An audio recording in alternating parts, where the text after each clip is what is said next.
was the final waltz of the winter ball at Grangewood Hall, a night thick with glitter and polite laughter, when the music fell silent in the middle of a crescendo. The grand chandelier above the ballroom trembled slightly, disturbed by some unseen force, or perhaps by the collective intake of breath as a scream echoed from the upper corridor. The guests froze, ladies clutched pearls, and gentlemen lowered their glasses. A footman dashed up the spiral staircase, his polished shoes echoing against marble. A moment later he returned, pale and shaking, his voice quivering as he spoke, to Lord Havton. "Sir Lionel March is dead, in the study." No one had seen him leave the ballroom. He had been there only moments ago, dancing with Lady Develin, his laughter carrying easily over the orchestra. But now only his body remained, slumped in the leather chair of the old study, his hand still curled as if gripping something, though nothing was in it.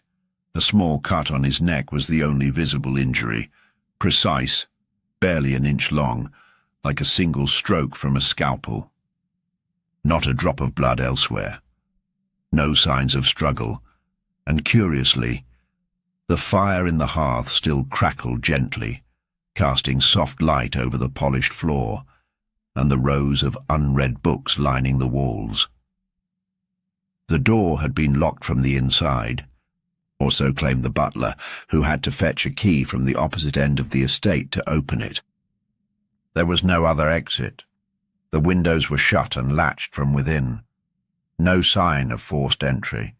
Nothing appeared stolen. The only object out of place was a half-melted wax figure on the mantelpiece, unremarkable save for its sudden, inexplicable presence in a room where every ornament was catalogued and accounted for. Scotland Yard was summoned immediately, but so was another name, whispered first by Lady Havton, then passed from ear to ear among the rattled guests like an incantation, meant to keep panic at bay. Miss Marple. "If anyone can make sense of this madness," murmured Colonel Arkwright, "it's that quiet woman from St. Mary Mead." By the time Miss Marple arrived the next morning, the snow had layered over the garden paths, covering any footsteps. The estate was sealed. No one had left. The guests, now suspects, were confined to their rooms or the drawing halls, sipping tea or pacing nervously, their formal attire now wrinkled with worry. Inside the study the body had been removed, but the scene remained untouched. Miss Marple stood quietly near the fireplace, her gaze not on the bloodless rug or the locked window, but on the wax figurine, now cooled and lopsided, its shape barely distinguishable. She tilted her head and studied it not with suspicion, but curiosity, as if it were a misplaced button on a cardigan. She asked to see Sir Lionel's possessions from the night, the gloves, the cufflinks, even the dance card. Everything seemed ordinary. Then she asked to speak with Lady Develin, the last person to see him alive. Lady Develin was pale and tired, her eyes swollen from weeping. "We danced," she said, "and then he excused himself. I thought he was going for a cigar, but—" "He never smoked cigars," said Miss Marple, gently turning a page in the dance card. The name Lady Develin was listed for the final dance, but curiously, Sir Lionel's own handwriting was next to it, as though he had penciled her in himself, though the original entry had been someone else's. She didn't press the point. Not yet. Back in the study, Miss Marple requested the wax figure be brought to her.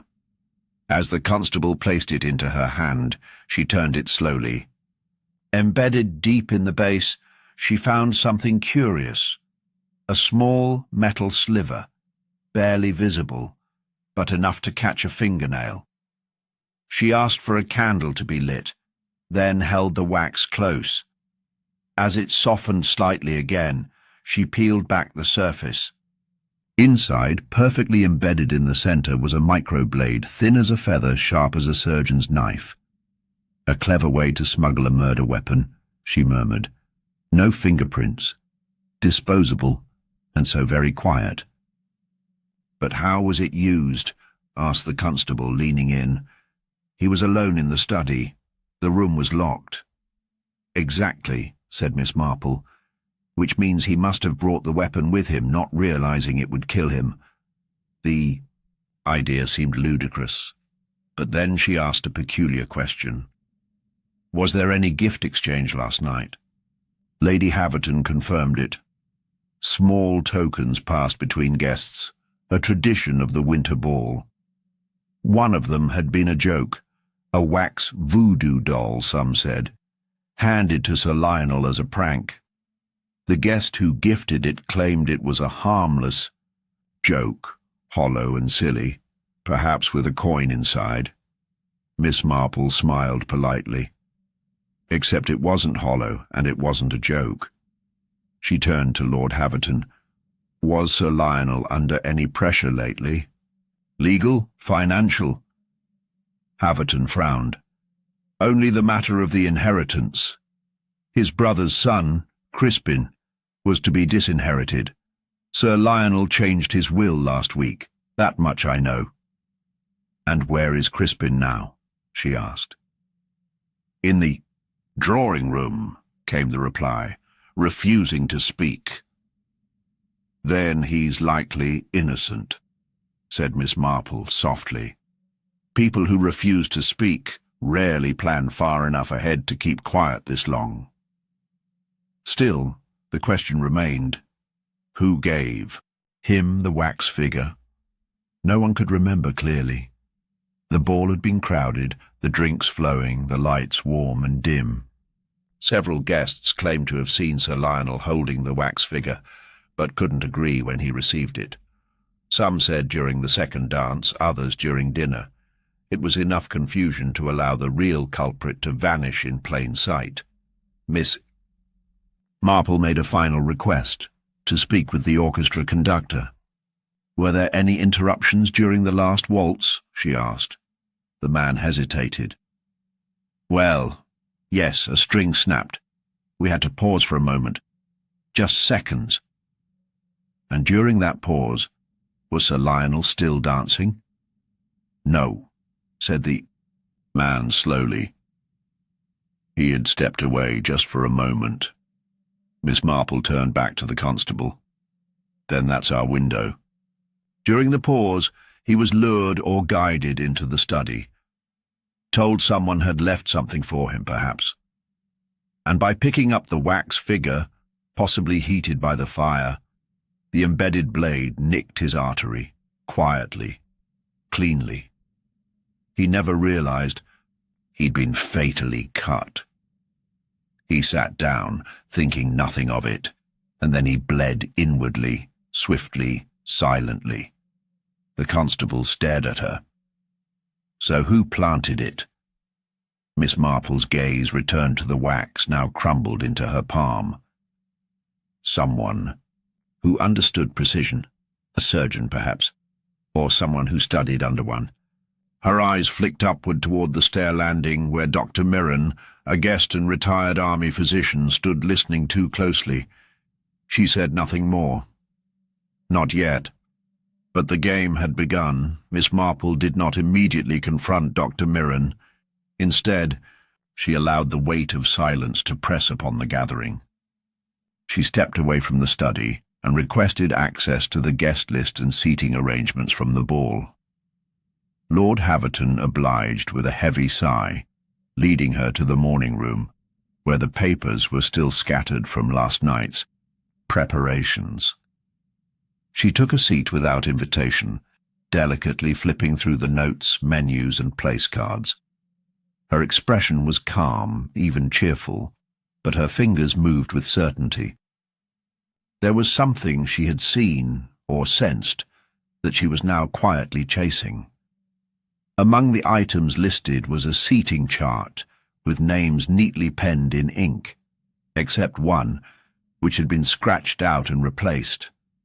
That alone might seem harmless, but the ink on the replacement name was still slightly smudged, as though added at the last minute, the name in question, Dr. Edmund Mirren. Originally, that seat had been assigned to a Mrs. Bancroft who'd cancelled just hours before the ball, due to a sudden illness. Miss Marple tucked the card into her handbag without comment. Outside, the snow continued to fall. The garden was now useless to the constables, who paced about the perimeter of the estate, looking for anything resembling a footprint or clue.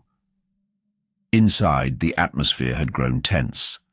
The guests, once adorned, in glitter and silk, now wore heavy coats and worry.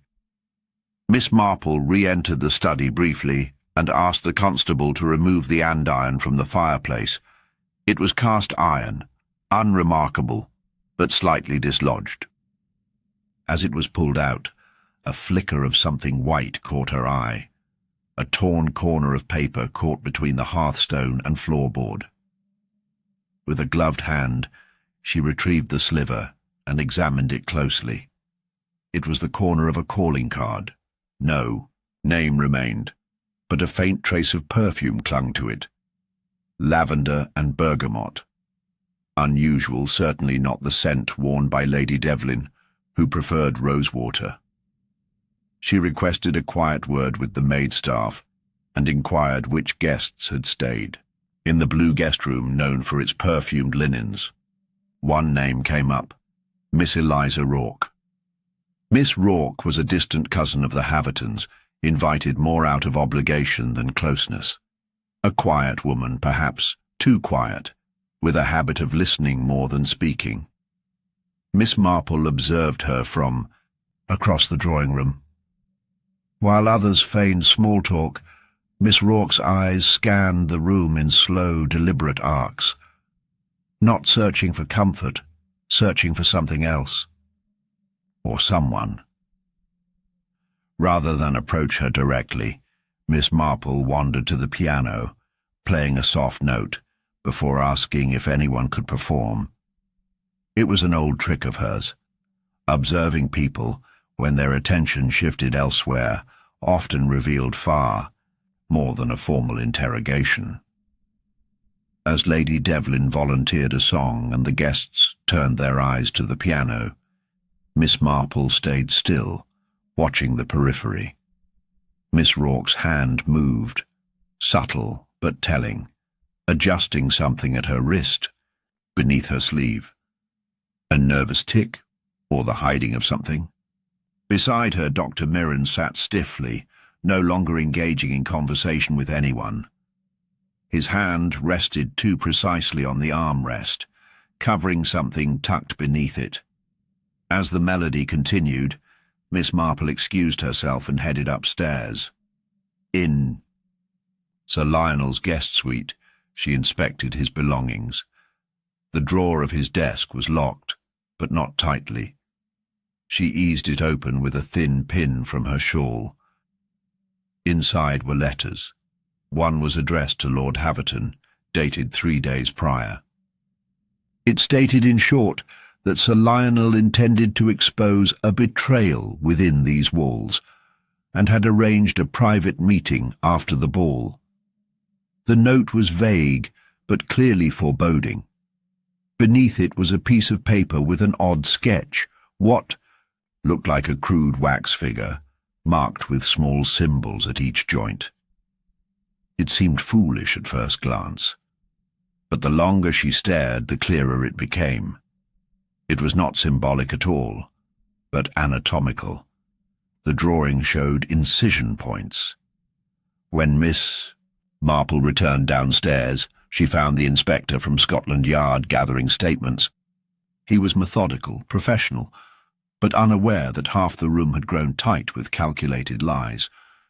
He asked about guests' whereabouts, who saw whom and when. Most answers were vague. The ball had been crowded, faces blurred with movement, but Miss Marple requested to ask one question of her own. If any of you remember seeing Sir Lionel with the wax figure earlier in the evening, please raise your hand. Only 2 hands went up, Lady Havton's, and surprisingly Mr. Griggs, a portly gentleman known for his wine import business. He hesitated, then admitted he'd seen it during dinner. He was toying with it like a child. It was passed to him as a gag gift, I think. But from whom? Griggs shook his head. I didn't catch. Perhaps someone will remember later, she said softly. Memory has a funny way of improving under pressure. That afternoon the house was quieter. Guests lingered, unsure whether to stay or go. Miss Marple asked Lord Havton for access to the ball's gifts. Many had been placed on a side table and forgotten. She sifted through them with care. Among the trinkets was a black ribboned box with no tag. Inside it, a second wax figure, this one whole and untouched, still faintly warm despite the room's cold. It had no markings, but something was off. She took it back to the study and requested the constable heat a knife and cut it open. Inside was nothing. Miss Marple stood very still. The first was rigged. This one was a decoy. Someone made more than one, some as distractions, one as a weapon. She now knew what she needed, not just who had the motive, but who had the skill and access to craft something so precise. Dr. Mirren's medical knowledge was one answer, but Miss Rourke's quiet presence, her interest in psychology, and her peculiar time spent in the university's laboratory during her youth whispered another. There was still no proof, but the lies were beginning to thin. As evening descended, Miss Marple requested a final detail, access to the servant's logbook. She had a theory now, and if correct, it would all come down to timing. One entry, written just before midnight, confirmed it. The wax box had been moved from the drawing-room to Sir Lionel's seat by a footman, on the request of a lady in a dark blue dress. Miss Rourke had worn dark blue, but the footman had assumed it was Lady Develin. The switch had been made. Miss Marple now saw the shape of the deception, but not yet the motive. That remained hidden, like a knife beneath wax. With the wax figure dissected and the footman's logbook offering its accidental clue, Miss Marple found the fabric of the story beginning to fray at the edges. But loose threads alone were not enough to pull apart a lie. She needed to listen to the tones of voices, the spaces between words, the tremble of half-truths disguised as civility. So she asked Lord Havton to gather the guests in the drawing-room one by one, under the pretext of offering statements to aid the investigation. She would sit nearby, appearing disinterested, knitting quietly, while the inspector led the questioning. But it wasn't the questions she cared for. It was the answers people didn't know they were giving. Lady Develin entered first, her demeanour delicate but strangely rehearsed. She reiterated her claim. She danced with Sir Lionel. He excused himself. She returned to her seat alone. Her voice never faltered, but her eyes flicked once, just once, toward the fireplace, as if checking that something remained hidden. When asked about the wax figure, she brushed it off as a silly novelty, then paused, as if unsure whether to say more. He laughed when he saw it, she added, said it reminded him of something, but he didn't explain. Her smile was too practiced, not dishonest, but careful, too careful. Next came Dr. Mirren. His voice was controlled, but there was a restraint to it, as if each word passed through a filter before leaving his mouth. He admitted he'd spoken with Sir Lionel briefly during the evening, discussing his brother's estate and the inheritance matter. He seemed preoccupied, agitated, Mirren said, eyes steady, but that was not unusual for him. When, Asked if he had ever seen the wax figure before, Mirren replied no, and this time Miss Marple caught the slightest tightening at the edge of his jaw. Not enough to accuse, but enough to note. Mr. Griggs followed, jovial and red-faced, eager to cooperate. He repeated his earlier observation about Sir Lionel toying with the wax, even adding that he thought it was part of some joke about voodoo, dolls. Someone said he was cursed. Wasn't serious, of course, he chuckled before leaning closer. Between you and me, Lionel made a number of enemies in business. I'm surprised something like this didn't happen sooner. That final comment hung in the air longer than he seemed to expect. He tried to mask it with a sip of sherry. Miss Marple's needles paused only a moment before resuming their quiet rhythm. Miss Eliza Rourke entered next, her expression composed, her tone soft. When asked about her whereabouts during the final waltz, she claimed she had stepped away from the ballroom for a moment, overwhelmed by the crowd. "Just a breath of air," she explained. "I felt faint." The inspector pressed her. Where had she gone? "To the powder room," she said. "Then I returned and watched from the corner." But when asked whether she had spoken to Sir Lionel during the night, she hesitated. "Only in passing," she said at last. "A polite greeting, nothing more."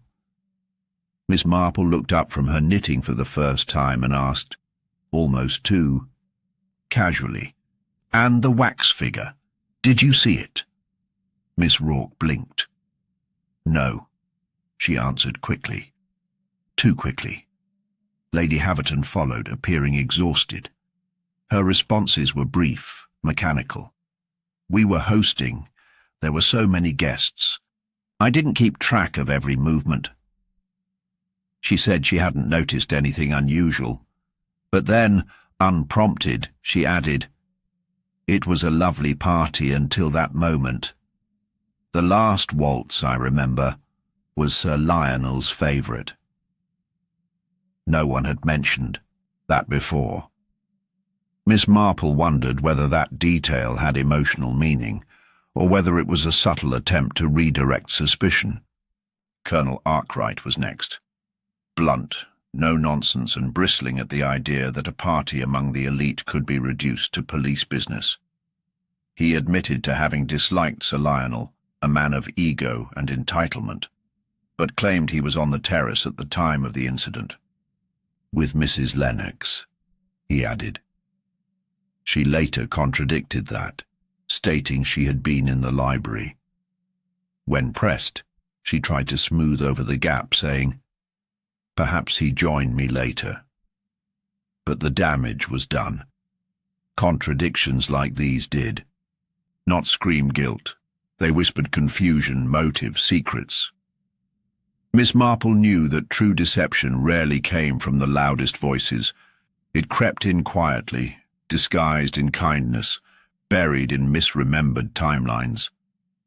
She began to group people in her mind, those too eager, those too careful, and those who seemed to vanish in the background, hoping to be overlooked. She asked for the footman next, the one who had moved the box. His story was simple. "A lady asked me to place it on Sir Lionel's chair before dinner, said it was a joke between friends." When asked to describe her, he paused. "She wore a dark dress, maybe navy, tall, dark hair." Lady Develin and Miss Rourke both fit that description. But his eyes drifted to Miss Rourke's seat before quickly looking away. That, too, was noted. In private, Miss Marple asked to speak again with Dr. Mirren, this time without the inspector. "You mentioned Sir Lionel seemed agitated," she said. "But I've heard from others he was quite jovial during the ball." Mirren shifted. He was putting on a face. "I've known him for years. He was angry about the inheritance, angry about betrayal. He said someone close had lied to him." "And did he name this person?" No. Did he mention Miss Rourke? Only that she had reappeared unexpectedly. There it was. A sliver of truth, thin and sharp as the blade in the wax. Something had been unresolved between Sir Lionel and Eliza Rourke. She had not been invited originally. Her name had been added at the last moment. She had kept to herself all night, and now her story wobbled under scrutiny. But there were still gaps, still pieces missing. Miss Marple returned to the ballroom alone and stood near the edge of the floor, gazing out. Across the polished wood, she recalled a comment from Mr. Griggs about a joke, a curse. She remembered Sir Lionel's odd comment about the wax reminding him of something. And she recalled the drawing, those surgical lines on the limbs. She turned to the pianist, who had returned to collect sheet music. Did Sir Lionel say anything before he left the dance? The man scratched his head. Yes, something odd. He asked whether the music for the final waltz was the same as last year's. I told him it was. Then he said, "Fitting, isn't it?" I didn't know what he meant. Neither did she, yet. But that comment, that peculiar phrasing, was no accident. She had the sense Sir Lionel had recognized something, a pattern, a repeat, perhaps even a betrayal already seen once before. As she left the ballroom, she passed Miss Rourke on the stairs. Their eyes met only for a second, but in that second, something unspoken passed between them. The mask was slipping, and Miss Marple intended to be watching when it finally fell. Miss Marple remained near the stairs after her silent exchange with Miss Rourke, her gaze drifting toward the frost-laced windows while her thoughts travelled back through every fractured timeline she'd heard over the last day. The contradictions no longer stood alone. They were beginning to curve inward, drawing toward a centre. And at that centre she sensed not just a killer, but a carefully layered deception wrapped in motives that overlapped and conflicted like threads too tightly woven to pull apart with a single tug. She began her quiet work in the morning room, requesting paper, ink, and access to the house's previous event records. It seemed excessive to some, but Lord Havton, recognizing the determined expression on her face, made no objection. She compiled a list. Every guest who had direct interactions with Sir Lionel, every person who had been near the wax figure, and everyone whose alibi had cracked even slightly under scrutiny. It was not a short list. Miss Rourke stood at the top. Her sudden appearance, vague answers, and resemblance to someone Sir Lionel once mentioned in passing, suggesting she had not come simply for a party. Then there was Dr. Mirren, his steady manner concealing not just knowledge, but perhaps involvement deeper than he dared admit. Mr. Griggs had muttered too easily about Lionel's enemies, and Colonel Arkwright, blunt but evasive, had fabricated an alibi without clear reason. Yet none of them alone fit the crime in its entirety. Miss Marple asked Lady Havton for a word. They sat near the fireplace, the flames throwing soft light across the rug, where Sir Lionel had once collapsed silently. "You've known Sir Lionel for decades," Miss Marple said gently. "Did he have any unresolved quarrels? Anyone he'd slighted or betrayed in the past?" Lady Havton hesitated. "He was not a gentleman, ambitious, at times cruel. His brother's family never forgave him for contesting the will. And Eliza, she hasn't been here in years. They had a falling out once over something private. He called her a manipulator. I don't know the details." "Did she love him, lady?" Havton's eyes narrowed slightly. "At one point, perhaps, but I believe that died long ago." Miss Marple nodded slowly, considering not just grief or betrayal, but humiliation, a motive wrapped in wounded pride. She thanked her and returned to the study, asking again for the calling card fragment they had found by the hearth. With it came another request, for access to Sir Lionel's private correspondence.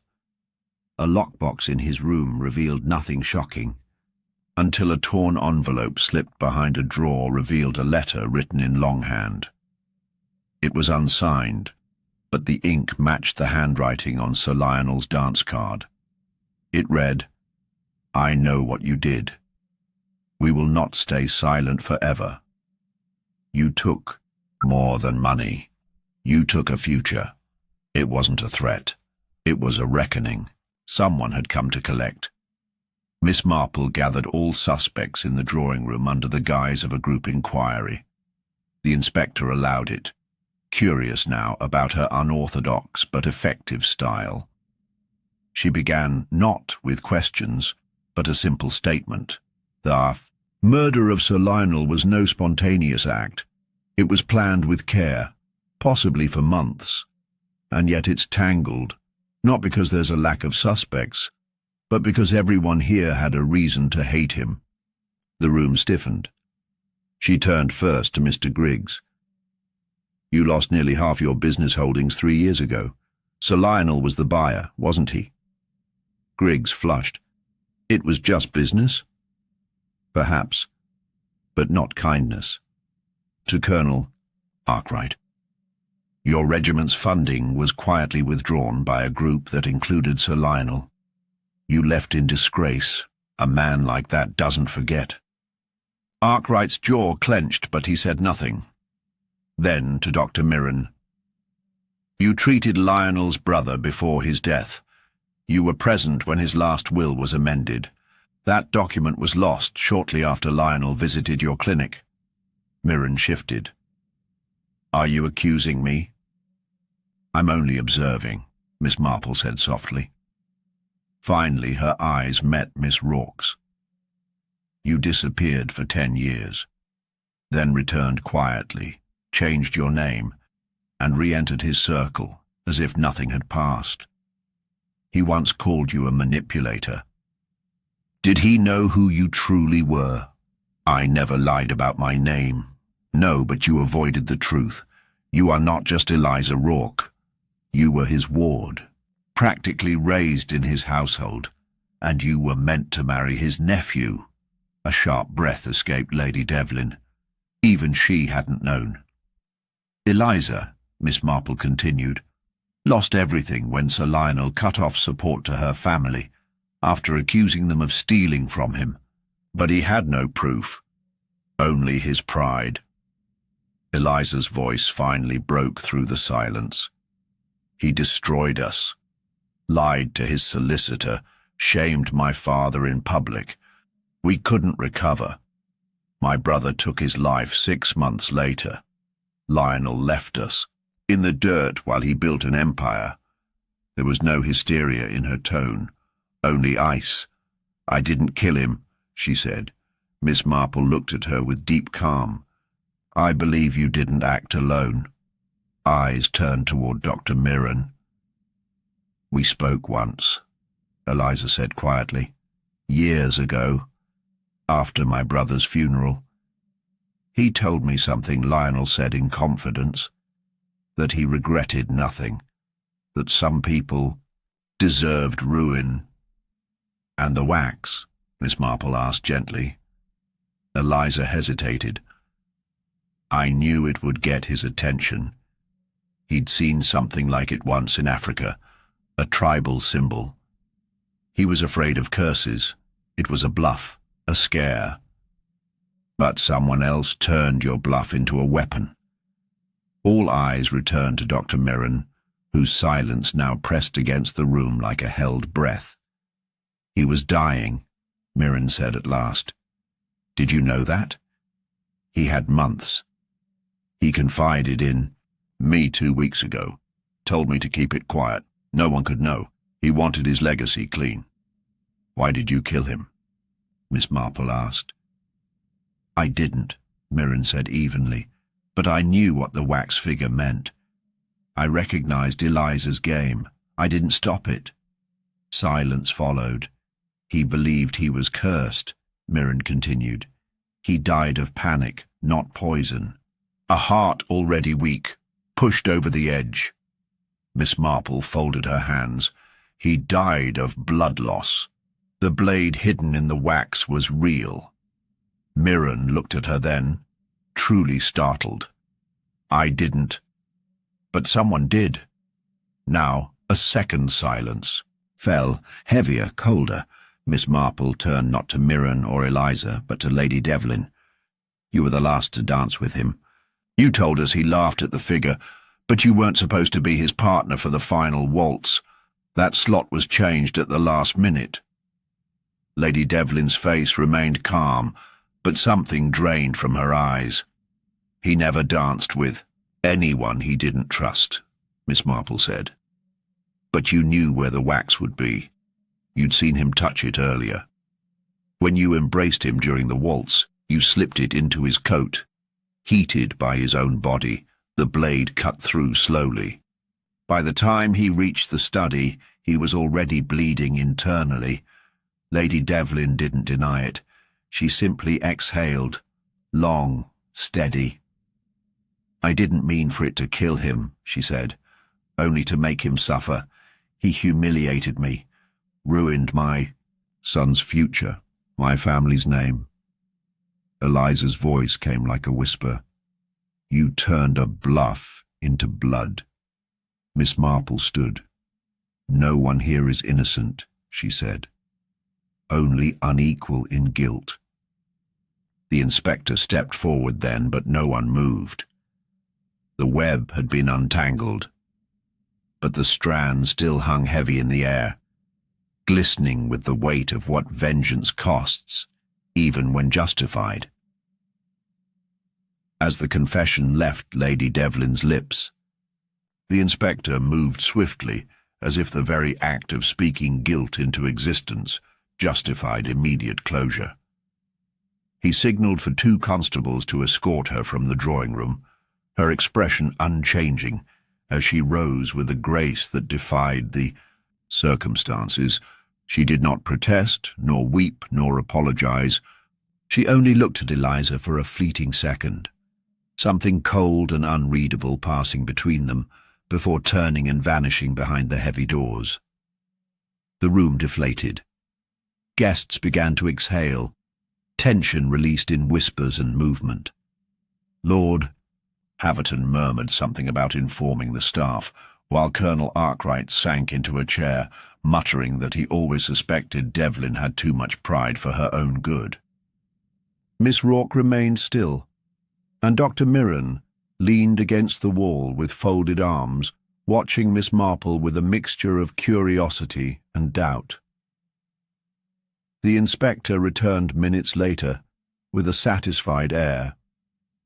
We've found the piece that connects it all, he announced. Lady Develin's gloves, discovered in the ballroom cloakroom, have a small trace of wax near the right thumb. It matches the remains on Sir Lionel's coat.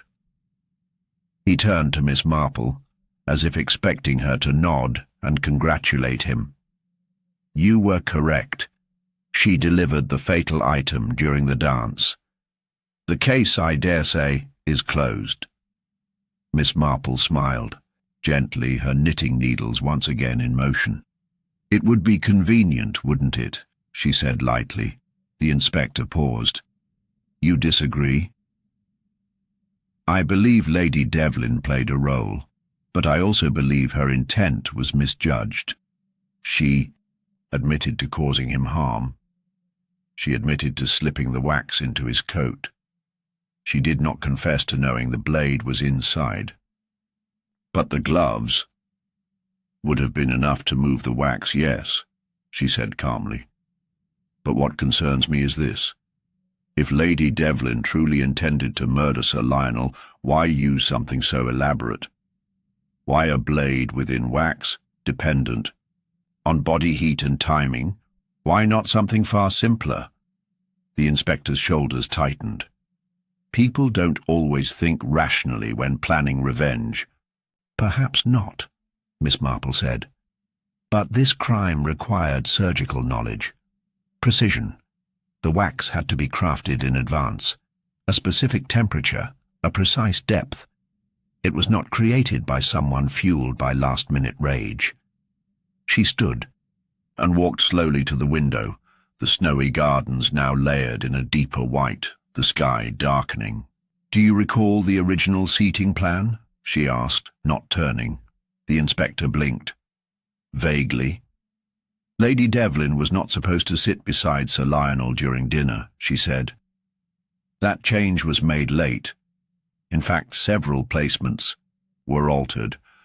I've checked the handwritten notes, and I've also confirmed the wax box was delivered to the ballroom well before anyone knew she would be in such close proximity." She turned at last. "Someone prepared this in advance and allowed Lady Develin to act as a carrier, unwittingly, perhaps deliberately. But they planned around her, not with her." The inspector frowned. "So you believe she was used?" "Quite possibly. And her confession, while emotionally true, may have been built on guilt rather than fact." There was a silence. A few guests had lingered, listening quietly from the adjoining hall. Miss Marple looked now at Dr. Mirren, whose eyes met hers steadily. "The gloves," she said softly, "may have the wax on them. But that tells us only that she handled it. It does not prove she made it. It does not prove she knew." The inspector hesitated, then opened his notebook again. "Then you're suggesting someone else built the weapon?"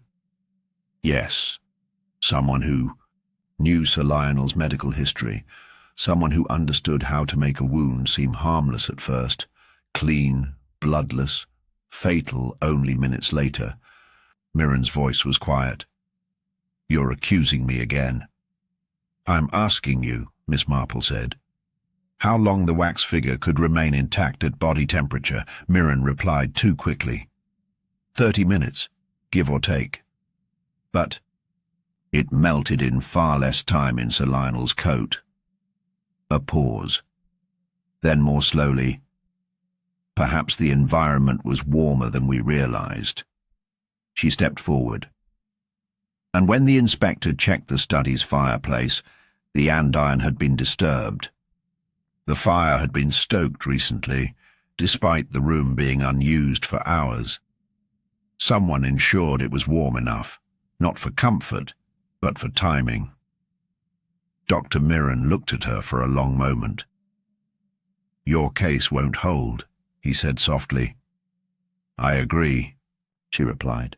"That's the trouble with truth that arrived too soon. They don't hold because the real story is still unfolding." The inspector interrupted, then clearing his throat. "Until further evidence appears, I have no cause to hold anyone else. Lady Develin's confession and the physical trace are sufficient to detain her. If more comes to light, we'll reopen it." Miss Marple offered a courteous nod, but her eyes remained fixed on Mirren. The guests began to leave the drawing room, moving in waves of relieved conversation. The inspector returned to his paperwork, but Miss Marple remained seated, knitting untouched on her lap, mind working beneath the calm exterior. She did not feel the relief the others wore, like coats suddenly unbuttoned. She felt something else, entirely, a disquiet, a wrongness. Later that evening, as most of the house retreated into tired silence, she returned to the study one last time. The fire had gone cold.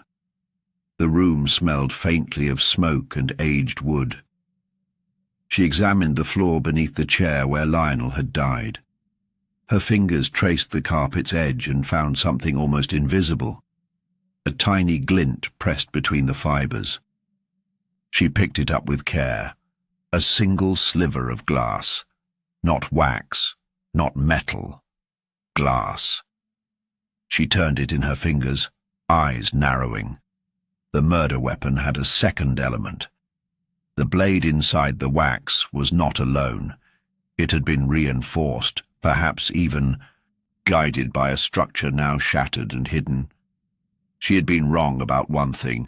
The murder was not merely precise, it was scientific, tested, and someone, somewhere in this house, had treated it like an experiment.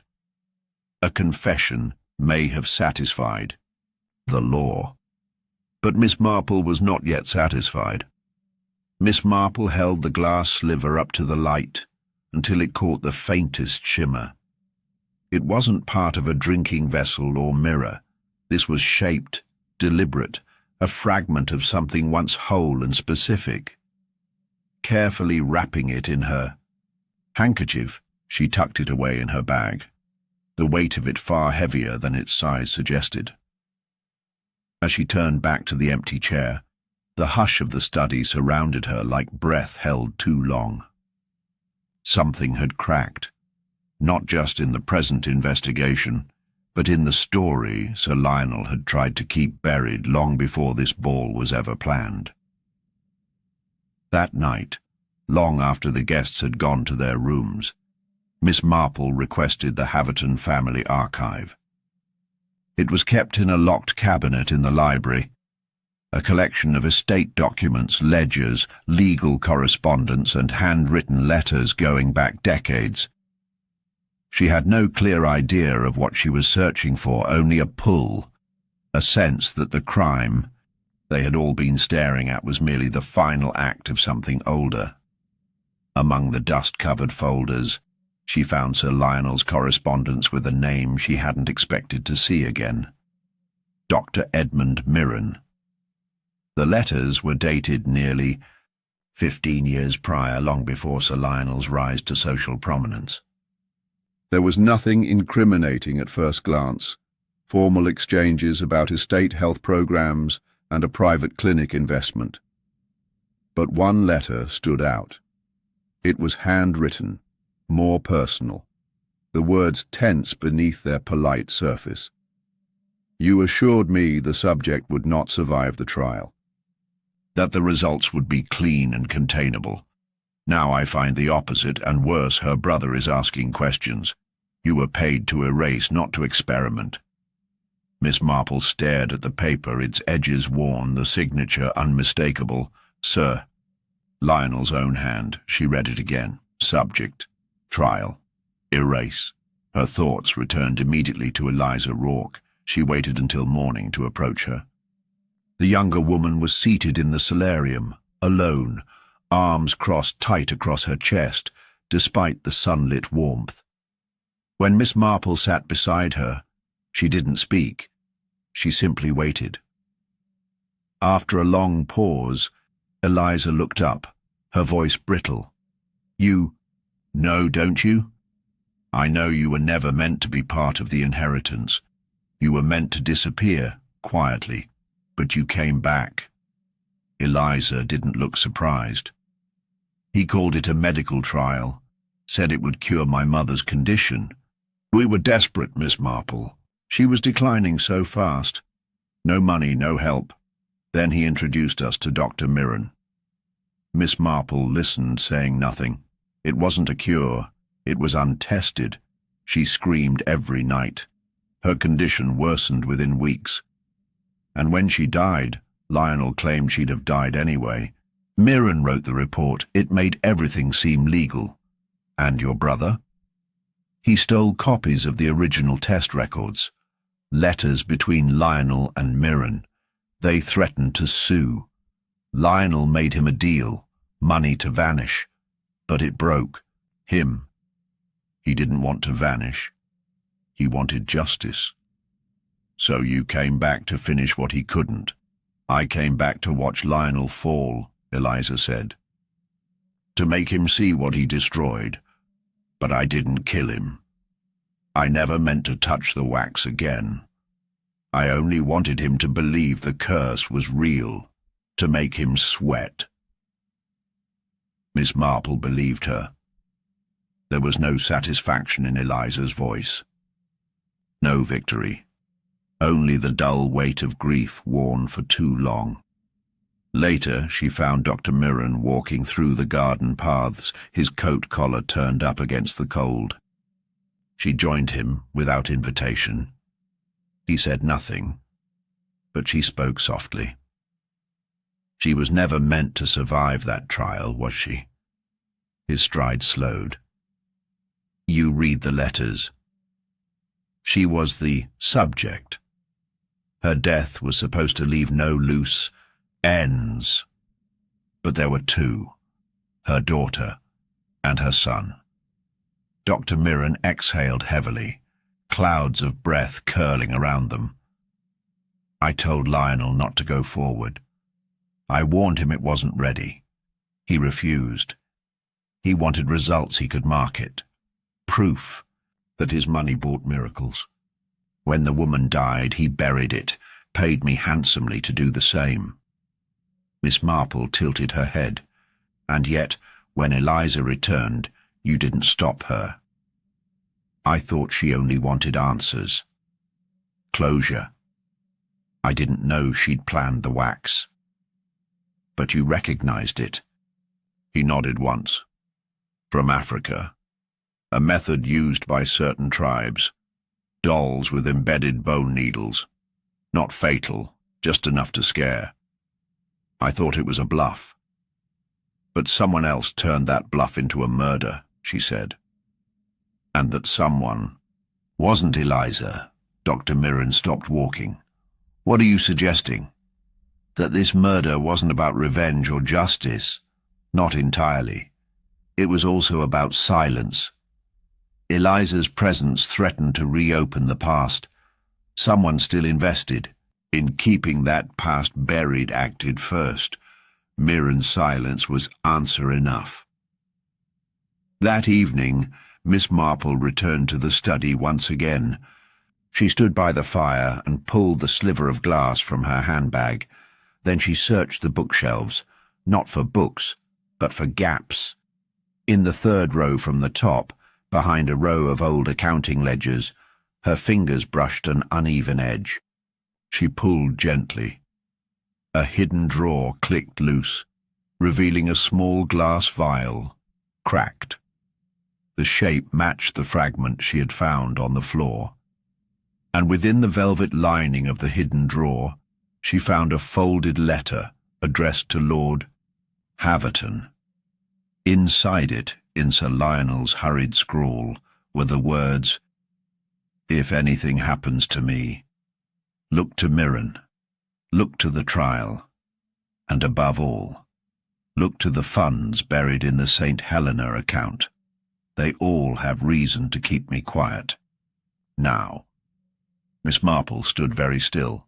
The wax was not the only method planned. Sir Lionel had known he was hunted, and it was not Eliza he feared. It was the ones who'd profited with him, the ones who couldn't afford his confessions to surface. She turned slowly toward the door, the shadows of the fire dancing across her figure. The murder was not born of rage. It was self-preservation, calculated, and it was not over. Miss Marple stood motionless before the fire, her fingers grazing the edge of the hidden drawer as the full weight of Sir Lionel's last warning settled over her. This wasn't merely a case of an angry guest seeking vengeance. It was a system of secrets, built on mutual corruption, now splintering under the weight of exposure. Someone still within these walls had moved quietly, decisively, to end the threat Lionel posed to all of them. And they were watching, waiting to see if their efforts had succeeded. She left the study without a word and made her way to the drawing room, where the guests had gathered again, subdued and uncertain after the previous day's confession. Lady Develin remained in custody, but her absence had created an unexpected calm.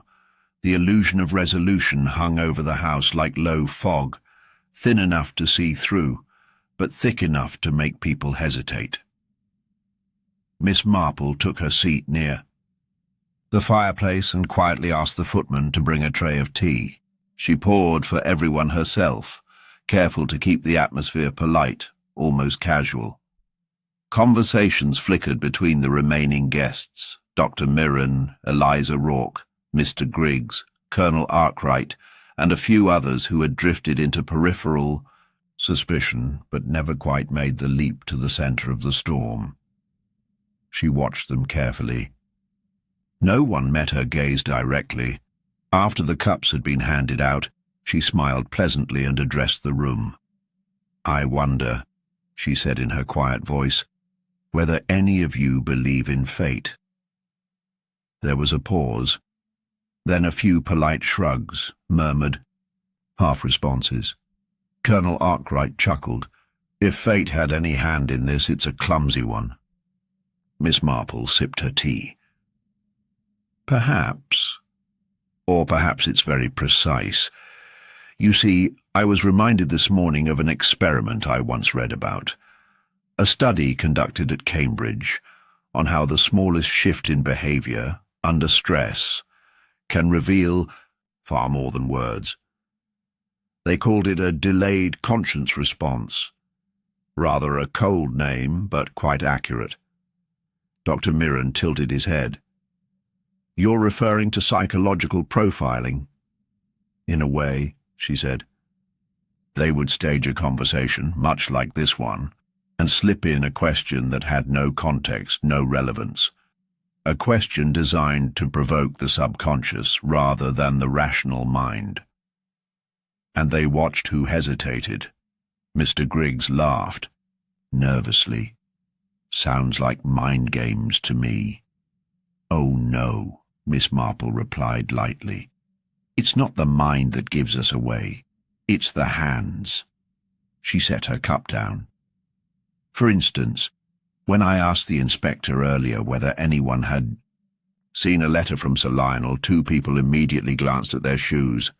Not each other, not the inspector, their shoes." Dr. Mirren spoke slowly. "And what does that suggest?" "Nothing," she said. "Unless you know the contents of the letter." Eliza shifted in her seat, her eyes narrowing. Miss Marple continued. "Now I'd like to try a little something. No questions, no accusations, just a small observation." She opened her knitting bag and pulled out a folded piece of linen. Inside, wrapped carefully, was the glass fragment. She placed it on the table before them. "Earlier," she said, "I found this lodged in the study carpet near where Sir Lionel died. I believe it's from a vial, likely medicinal. Shattered either during the act or afterward. I was curious whether anyone here recognizes it." The room went very still. Eyes dropped to the glass. Dr. Mirren didn't move. Mr. Griggs leaned, in slightly squinting at it with vague interest. Colonel Arkwright crossed his arms, but one person flinched, not noticeably, not enough to seem suspicious. Just the slightest tightening of the fingers around a teacup. "Eliza." Miss Marple caught it. "Curious, isn't it?" she said. "That something so small could change everything. Of course, it's also possible the glass was a red herring. But it made me think of Sir Lionel's medical file, his real one, not the version we were all shown." She reached into her bag again and retrieved a second item. This time, a folded sheet bearing Sir Lionel's name. "I had the inspector call his physician late last night. It seems Lionel wasn't dying, as Dr. Mirren suggested. In fact, his last checkup showed his heart was stable, his vitals healthy." Dr. Mirren didn't speak. "But here's the curious part," she added. "He'd requested a renewal for a rare anticoagulant, something typically reserved for high-risk patients, but he wasn't one." She unfolded the page.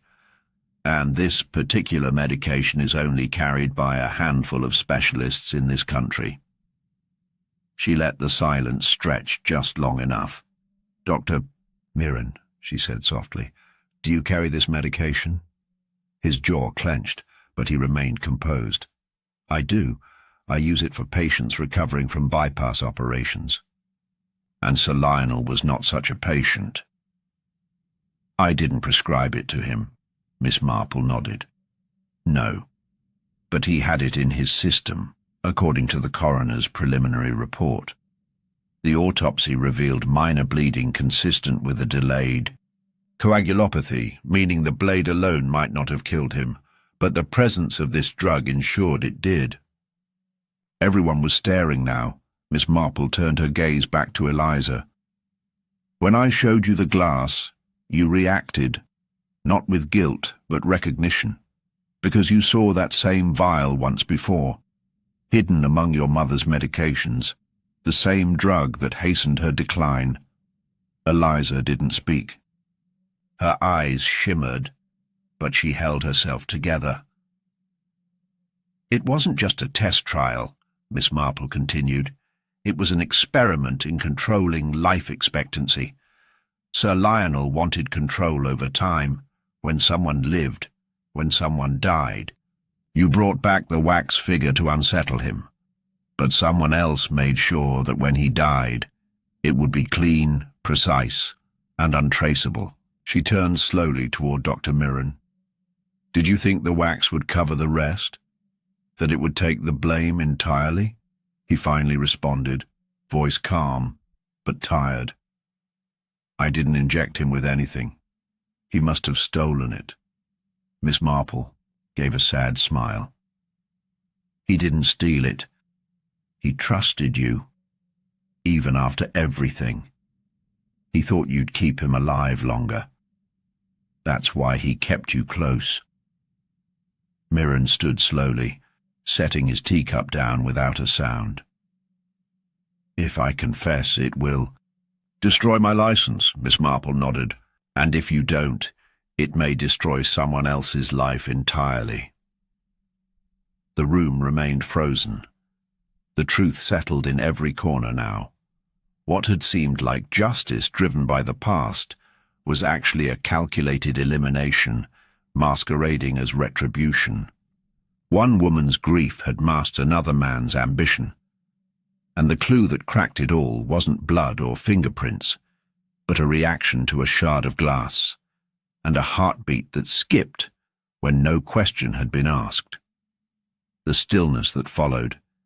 Dr. Mirren's quiet admission was broken only by the distant tick of the grandfather clock in the hall, counting each second like a warning. The tension in the drawing room had shifted from confusion to something tighter, sharper, recognition of just how close they were to understanding the truth and how quickly it could slip away again. Dr. Mirren sat back down slowly, his composure cracking just enough to betray a flicker of fear behind his measured words. No further confession came, but the air around him felt changed, charged with unspoken guilt. Yet Miss Marple didn't press him further. Not yet. Instead, she handed the vial fragment and the hidden letter from the study drawer to the inspector, who had been listening silently from the doorway. He examined the items with care, visibly shaken by their implications. "We'll need to secure these," he said quietly. "They'll be crucial in building the full case." Miss Marple nodded, but a weight pressed on her chest. She had seen this before. The turning point, the moment when truth steps forward, and just as quickly, the darkness pulls back. Because evidence, once revealed, becomes a target.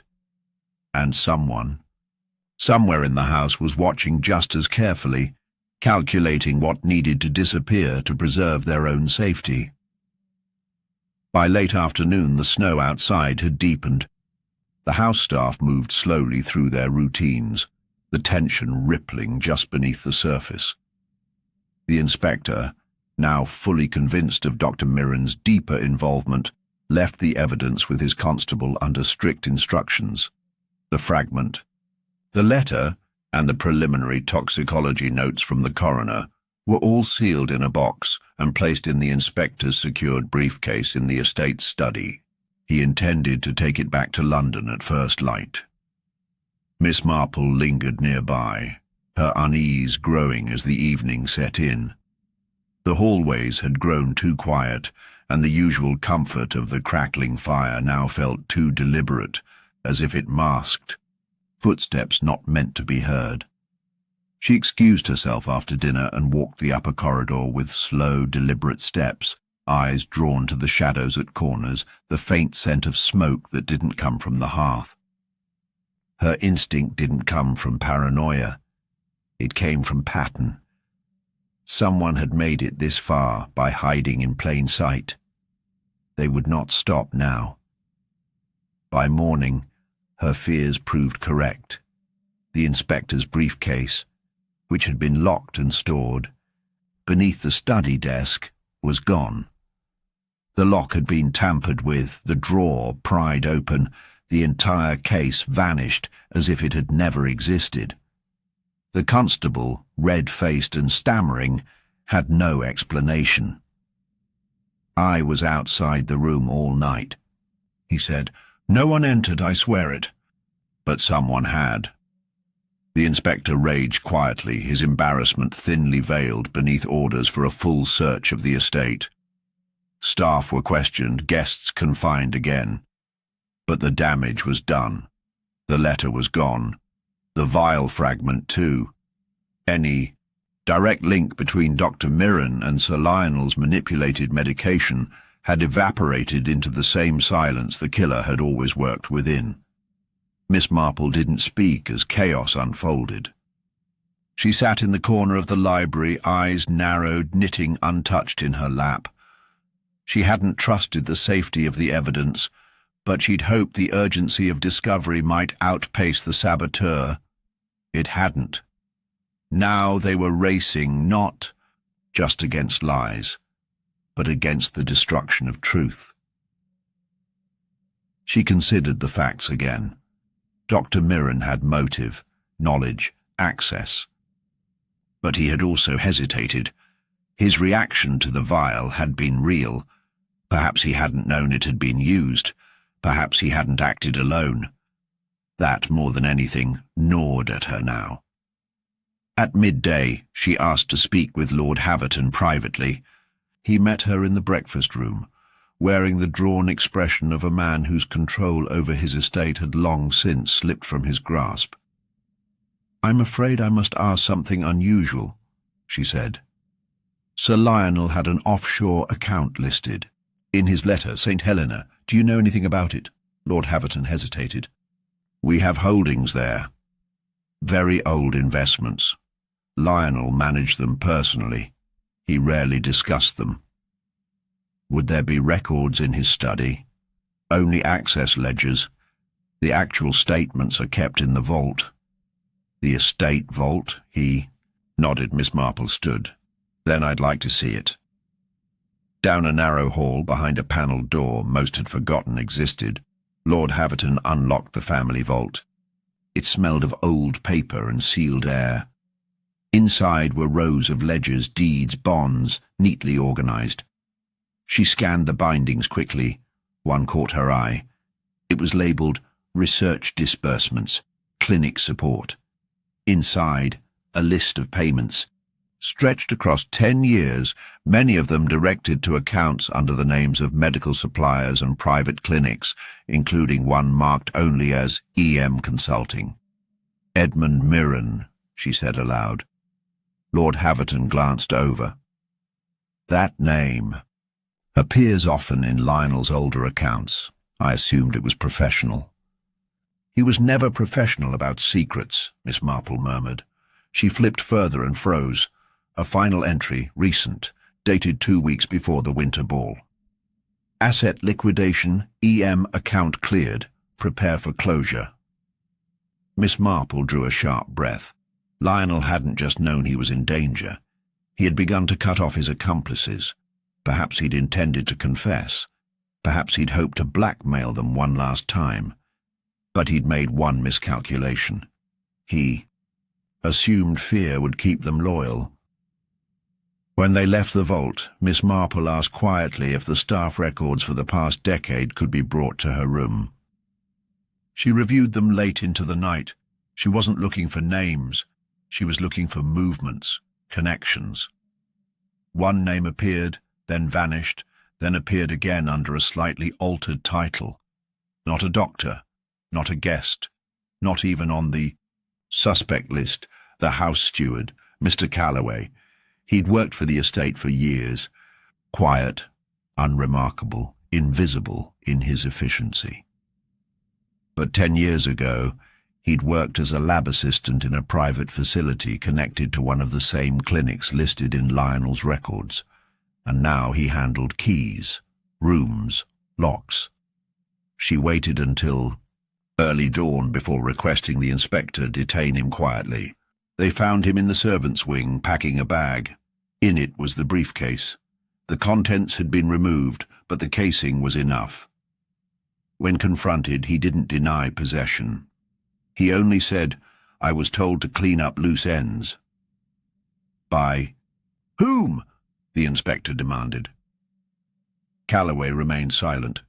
Miss Marple looked at him, calm and certain. Was it Dr. Mirren? Still silence. Or was it someone else entirely? Someone we haven't seen yet? A flicker passed through his eyes then. Fear. And something else. Obedience. Miss Marple stepped back. The sabotage hadn't been to protect one man.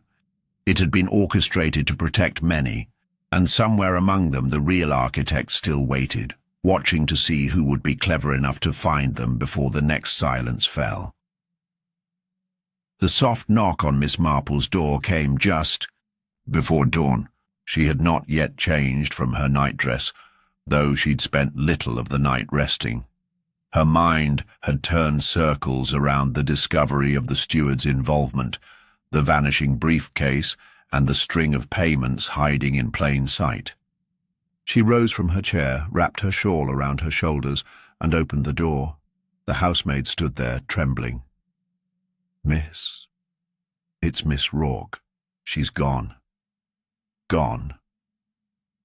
Miss Marple followed the girl down the corridor, not running, but with urgency in every step.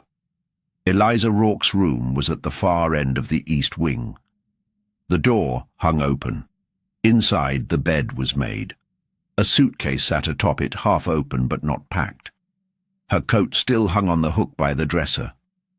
The window had been unlatched, yet snow from the ledge remained undisturbed. No signs of a struggle, no trail of departure. She had not walked out the front door, nor climbed from the window. The inspector arrived minutes later, pulling on gloves, face grim with fatigue and growing alarm. "She couldn't have gotten far," he muttered, sending 2 constables to search the grounds. "No carriage, no vehicle. She has to be in the house." But Miss Marple wasn't looking at the window or the bed, her attention fixed on the single chair by the writing desk. A teacup sat on the edge, untouched. The porcelain rattled slightly when she lifted it. Still warm. Eliza hadn't left of her own accord.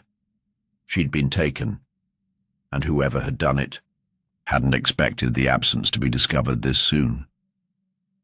Downstairs, Lord Havton stood in the main hall in his robe, confusion etched across his face. Another disappearance, but why? Miss Marple didn't answer. She headed directly to the drawing room where the guests had gathered once again, roused by whispers of Eliza's vanishing. Mr. Griggs looked pale.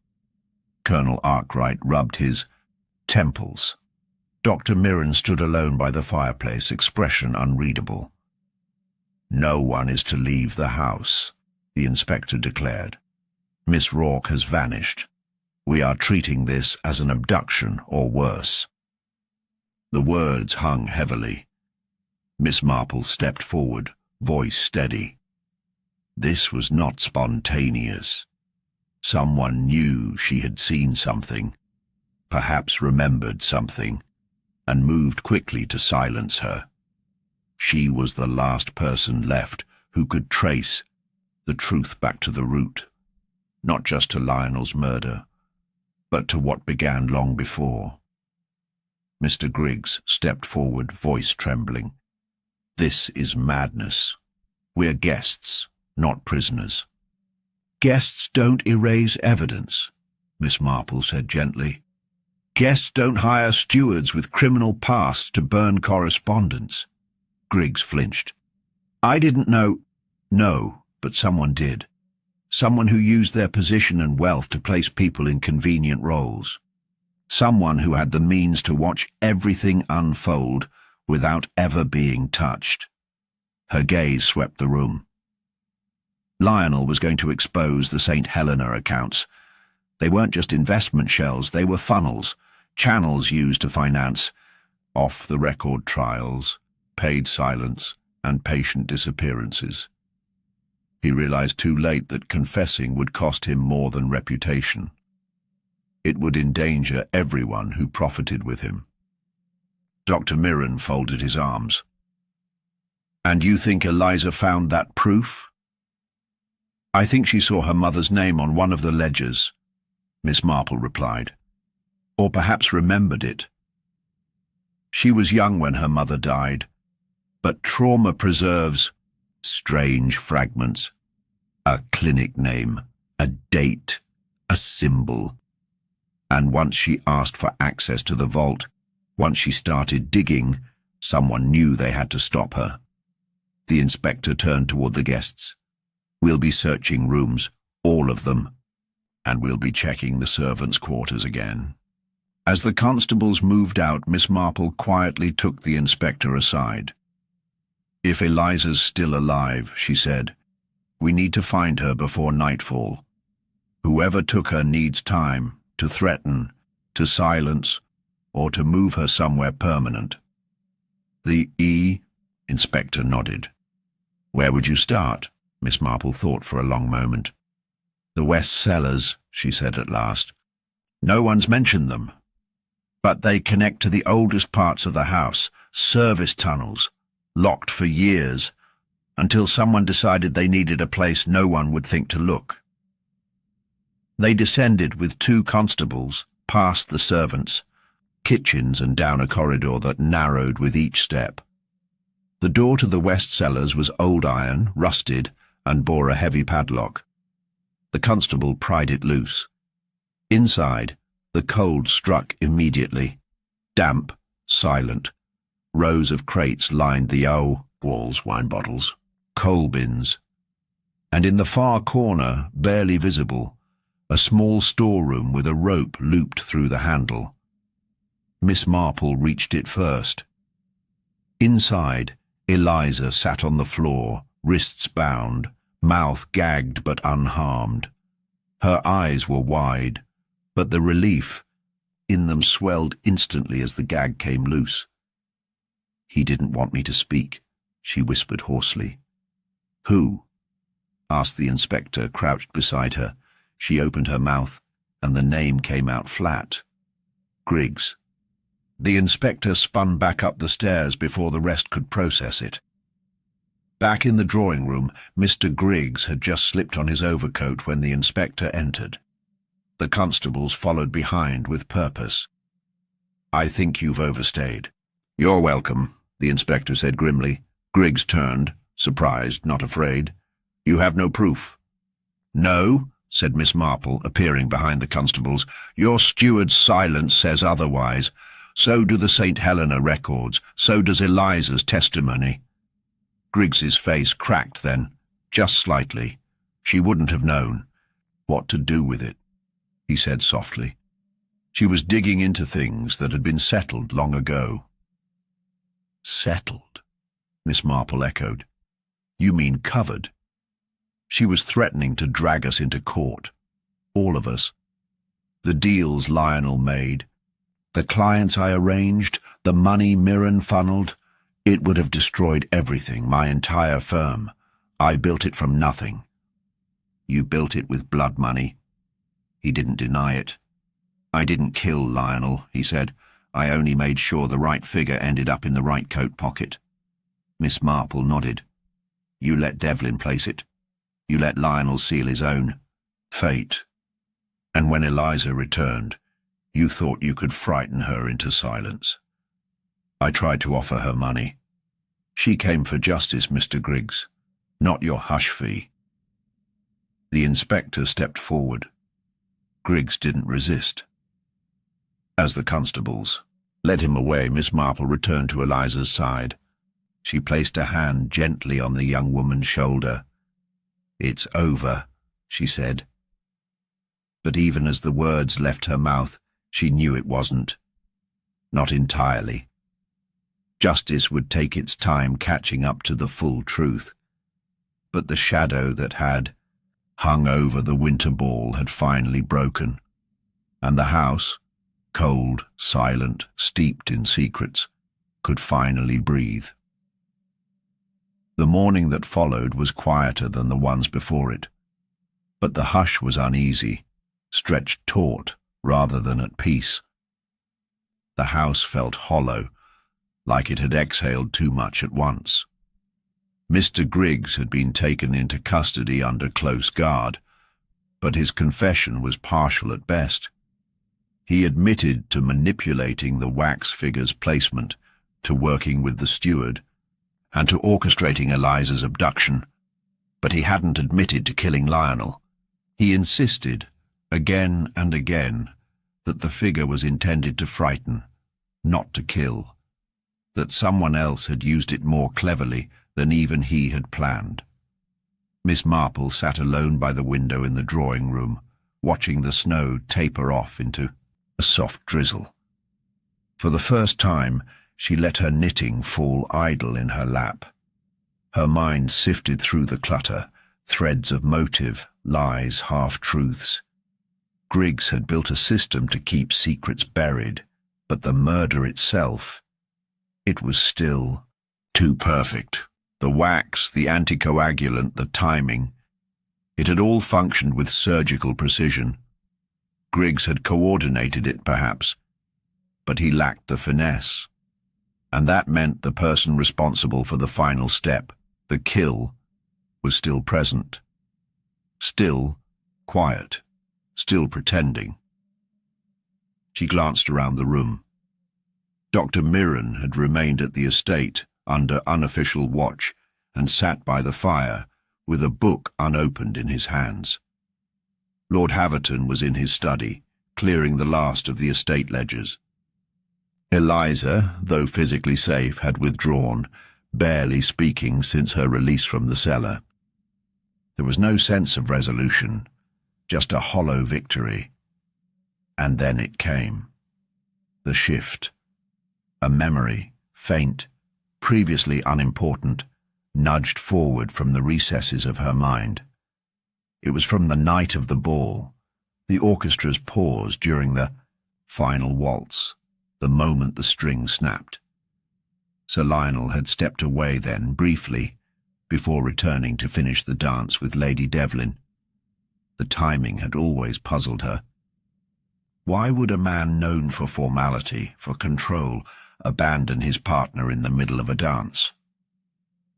She rose suddenly and walked to the music room. The grand piano stood against the far wall, untouched since the event. Sheet music was still strewn across the stand. She flipped through it, her fingers pausing on a handwritten note in the margin of the final waltz.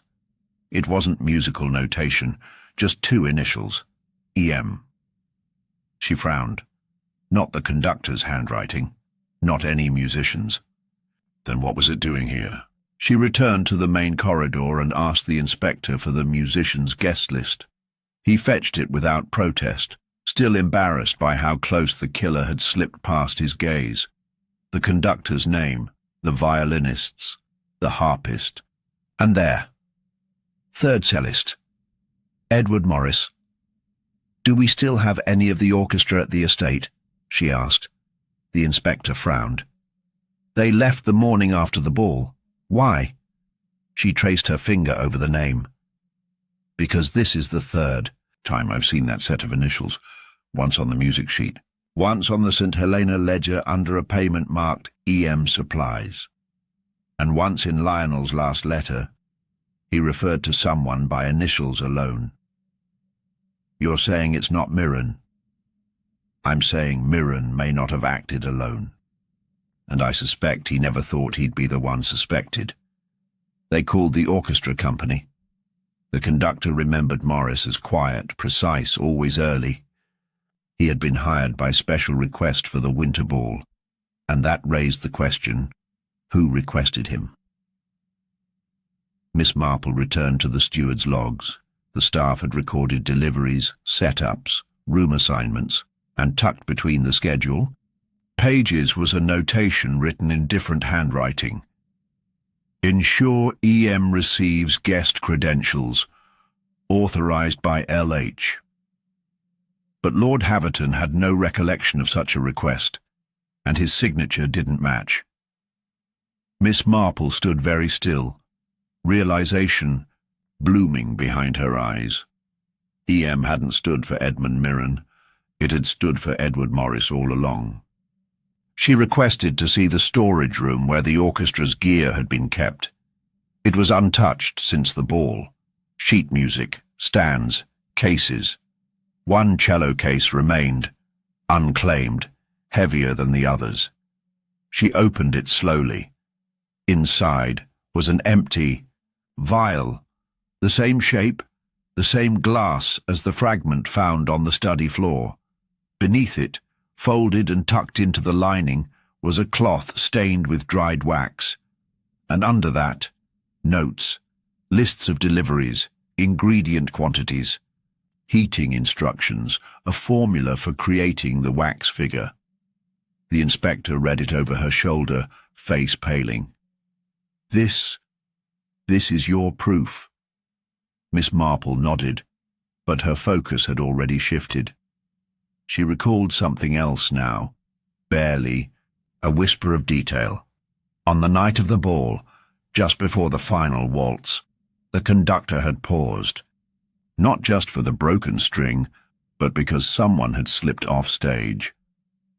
A man with a musician's badge, heading toward the study corridor.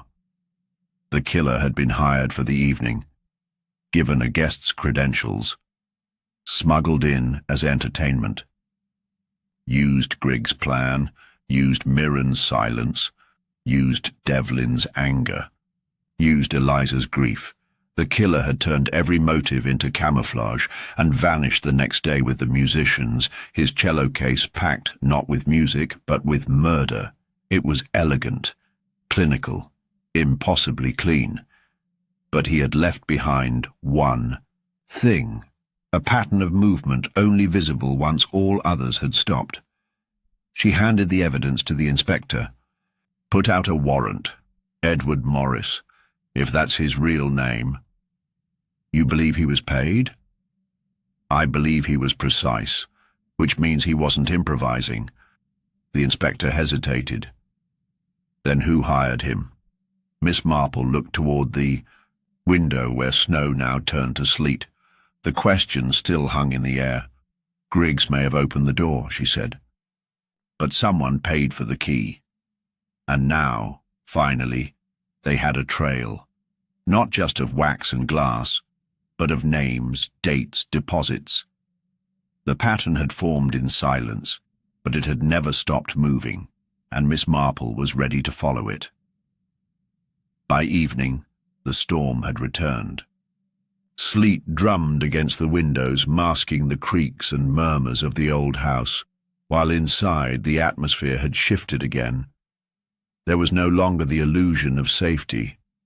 With the discovery of the cello case and the planted initials, even, the most skeptical among them began to understand that the killer had been within arm's reach the entire time, smiling politely behind the mask of hired performance.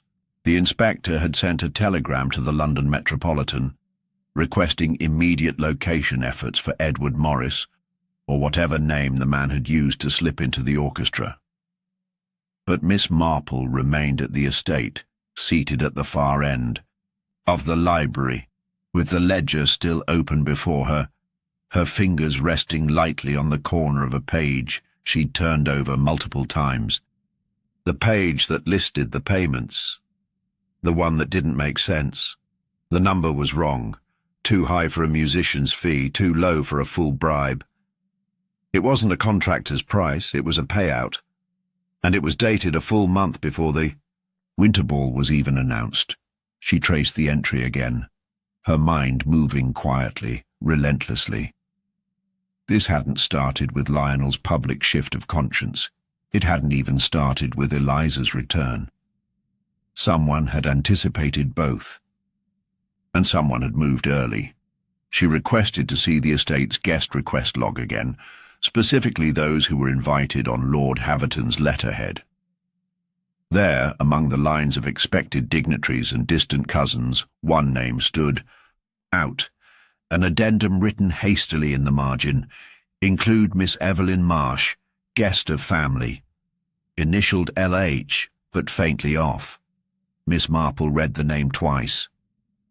Marsh. She stepped into the hall and asked the inspector if any guests had left under that name. The answer came quickly, none. She turned to Lord Havton, who had spent the day buried in paperwork. Did you invite a Miss Evelyn Marsh? He looked puzzled. No, never heard of her. But the name matched another entry, an earlier one, in the St. Helena ledger. Marsh was listed as a recipient of a secondary transfer, a beneficiary. She asked one more question. Who had authorized the musician contracts? This time Lord Havton grew still.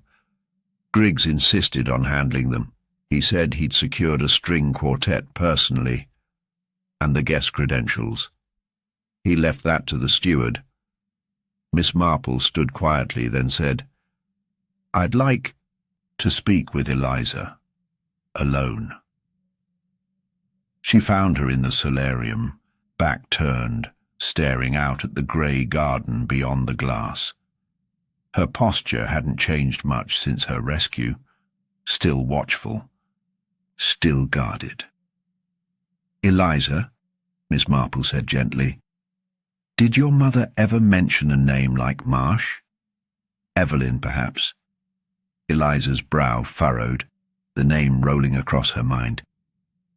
She had a friend, Evelyn, from the clinic. They used to sit together during the recovery sessions. She sent us a letter after the funeral, but my father burned it. What did the letter say? I don't know. But I remember the handwriting. She signed it with a small flower drawn at the bottom. Miss Marple returned to the guest registry and searched the documents again. At the corner of the page, listing Evelyn Marsh's room assignment, now marked vacant, a tiny flower had been sketched. She sat with the weight of it for a long moment. Then she rose, walked to the steward's records, and flipped through the personnel files. Evelyn Marsh wasn't listed among the guests officially, nor among the musicians, nor the kitchen staff, but she was listed once, under a pseudonym. Ava Martin, temporary house attendant, ball week only. Miss Marple looked up sharply. The guest who had never arrived.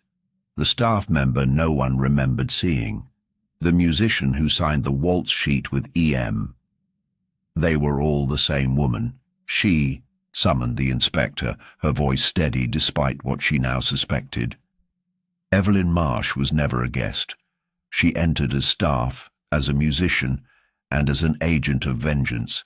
She's the one who orchestrated the timing, paid Morris, and designed the murder. She used Griggs's infrastructure, Mirren's drugs, and Develin's anger. But she was the one who saw it all coming. She was the one who built it. The inspector blinked. But why? Miss Marple opened the final letter from the cello case. It had been overlooked in the rush. Folded, sealed but unsigned.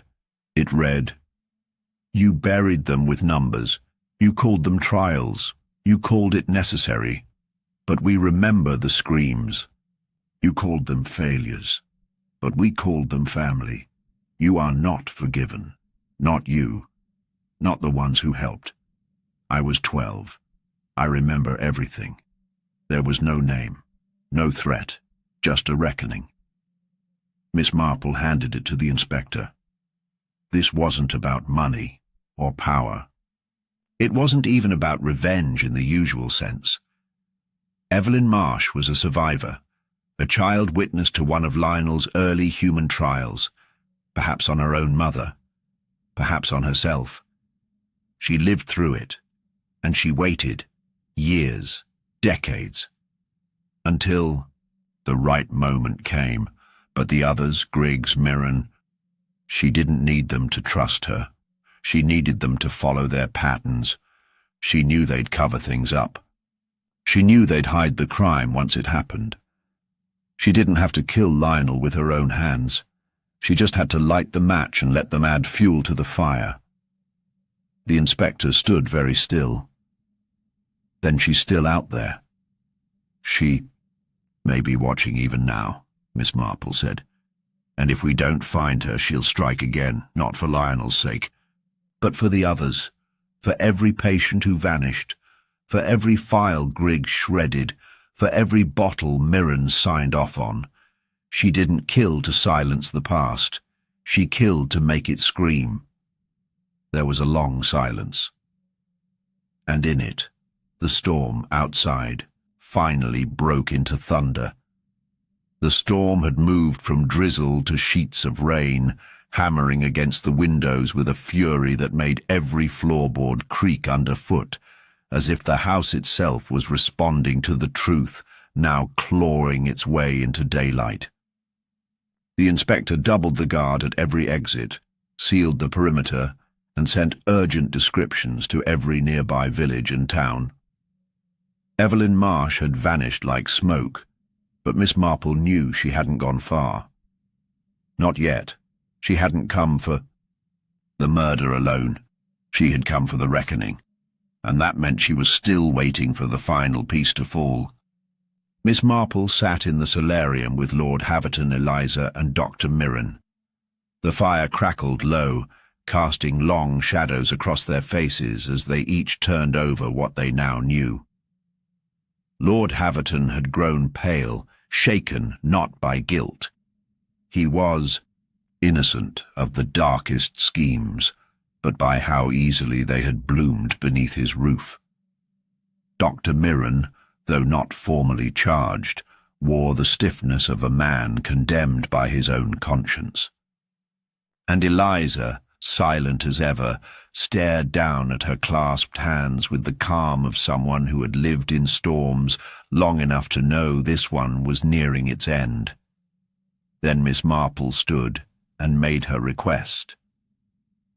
"We need to gather everyone in the ballroom," she said. "Tonight. One final time." The inspector hesitated, uncertain. She could already be gone. Miss Marple turned to him gently. "She's not. She's waiting, watching. She wants the truth seen, all of it. If we bring them together, she'll come. It's the only way she'll allow this to end." And so, by evening, the grand ballroom was reopened. The chairs had been returned, the chandelier lit, casting its flickering glow over the wooden floor where Lionel had danced his final steps. Guests were summoned, back under the pretense of resolution. Some came in disbelief, others in exhausted curiosity. The remaining staff stood along the edges, unsure of what role they played anymore. Dr. Mirren arrived alone. Eliza, seated in the back, kept her eyes on the shadows. And Miss Marple, standing at the centre, waited with the patience only age and absolute certainty could give. She addressed the room without preamble. "Many of you have already heard the name Evelyn Marsh. Few of you remember her. That was by design. She worked behind the scenes, slipped in and out of documents and positions, took the names that were available, and discarded them when they no longer served. But she didn't kill out of chaos. She did it with purpose, The inspector watched her carefully from the side, his hand near his coat pocket. She orchestrated Sir Lionel's death, Miss Marple continued, not to avenge a single loss, but to expose a legacy of suffering buried in financial reports and medical records. She used each of you to do it. Griggs's greed, Mirren's shame, Develin's resentment, and made sure the blame would pass among you like a shared secret. A murmur rippled through the guests. She was here that night, not as Evelyn Marsh, but as Ava Martin, the house attendant, the one no one saw, but who saw everything. She gave the wax to Griggs, planted the figure with the steward, waited until the ballroom swelled with sound, and made her way to the study corridor just as the final waltz began. Miss Marple looked around the room. She is here now. The room froze. A chair creaked. Miss Marple turned slowly toward the back of the hall. A woman stepped forward. She wore a black coat and gloves, her hair pinned tightly beneath a plain cap.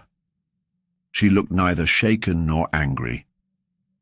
Her expression was one of stillness, almost quiet relief.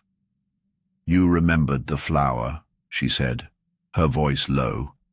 Miss Marple nodded. "It was always about memory, wasn't it?" Evelyn glanced briefly at Eliza. "We were both children when it happened. You forgot the sound. I remembered it." The inspector took a cautious step forward. "Miss Marsh, I'm not armed," she said, lifting her hands calmly. "I didn't come here to run. I came here to show you what he built, and what they helped him hide." Dr. Mirren shifted behind her, but she didn't look at him. "You murdered Sir Lionel," the inspector said. "You paid a killer to deliver a death so precise it would evade every eye in the room." "No," she replied softly. "I built the design.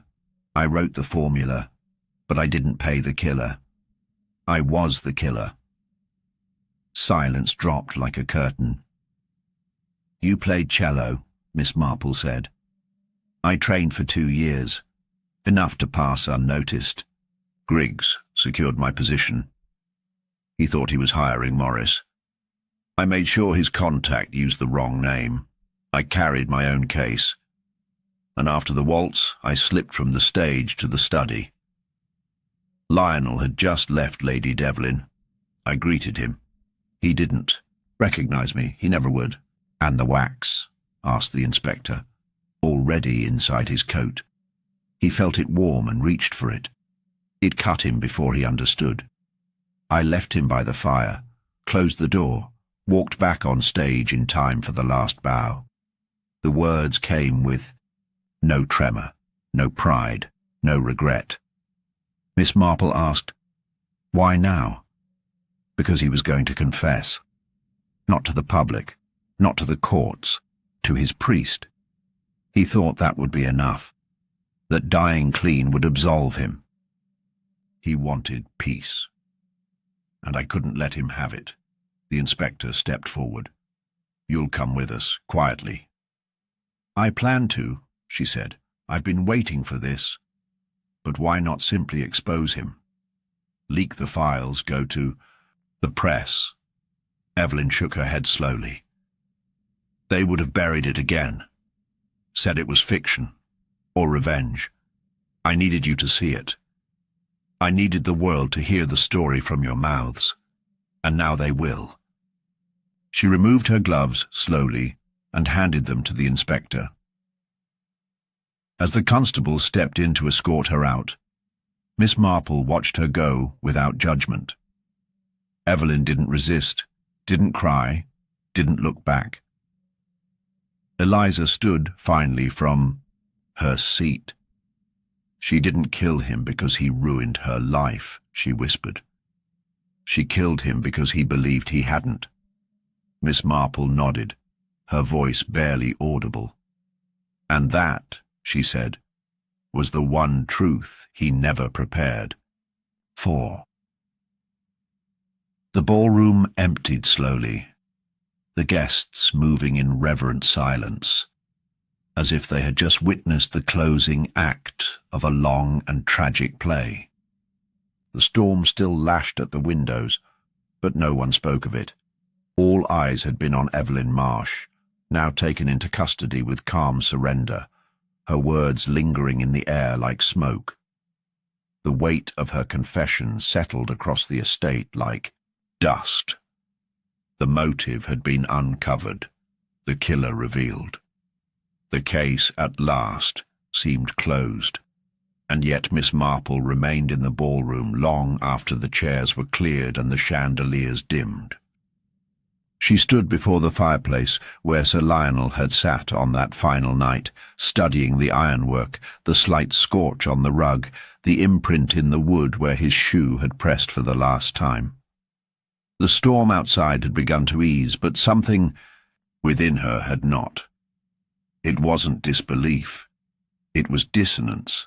Evelyn Marsh had done everything with ruthless intention, that much was clear. Her knowledge of the wax weapon, the medical formula, the orchestration of the murder, all of it pointed to her. And yet there was something out of tune. A single note, still unresolved in a symphony she had believed concluded. She returned, once more to the vault, with the inspector's reluctant permission. The ledgers sat where they had been, the same columns, the same initials, but this time she ignored the big numbers. She searched for something smaller, quieter, almost invisible, and then she found it. A single line, a small transfer, marked not to Evelyn Marsh, nor to any alias she had used, but to a private courier, one hired 3 days before the winter ball. The transfer had been ordered under the initials L.H. Miss Marple stood motionless. Lord Havton. It couldn't be. He had seemed genuinely shocked, genuinely horrified. But the signature was real, and the date was precise. The courier company's records confirmed it. They had delivered one sealed case to a local luthier, instrument repair. No return address. She requested a quiet word with Lord Havton. He met her in the drawing room with an expression of weary civility. "I thought it was over," he said. "It almost is," she replied gently. She placed the document on the table. "I need you to tell me why you paid for a courier 3 days before the winter ball." His brow creased, but the lines around his eyes didn't match the confusion he tried to wear. "For Sir Lionel, I assume. He often sent things for private repair, books, tools. This was for a cello case," she said. He froze. "I imagine you had your reasons," Miss Marple continued, "but I've reviewed the repair shop's records. The case wasn't repaired. It was modified, reinforced, hollowed at the center. The man you hired didn't know what it would be used for, just that it had to pass as authentic and carry weight without inspection." Havton sat down slowly. "She did everything," he said. "I never thought she'd actually succeed." Then, "Why help her?" He looked at her, finally without pretense. "Because he ruined everything. He bled this estate dry, disguised it as success, and turned our family name into a ledger of bribes. Evelyn wasn't the only one who watched her family fall apart.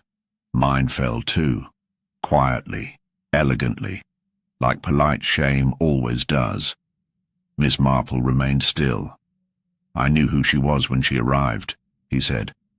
"I recognized her name when she applied for service under her alias. I let her in. I made it easy.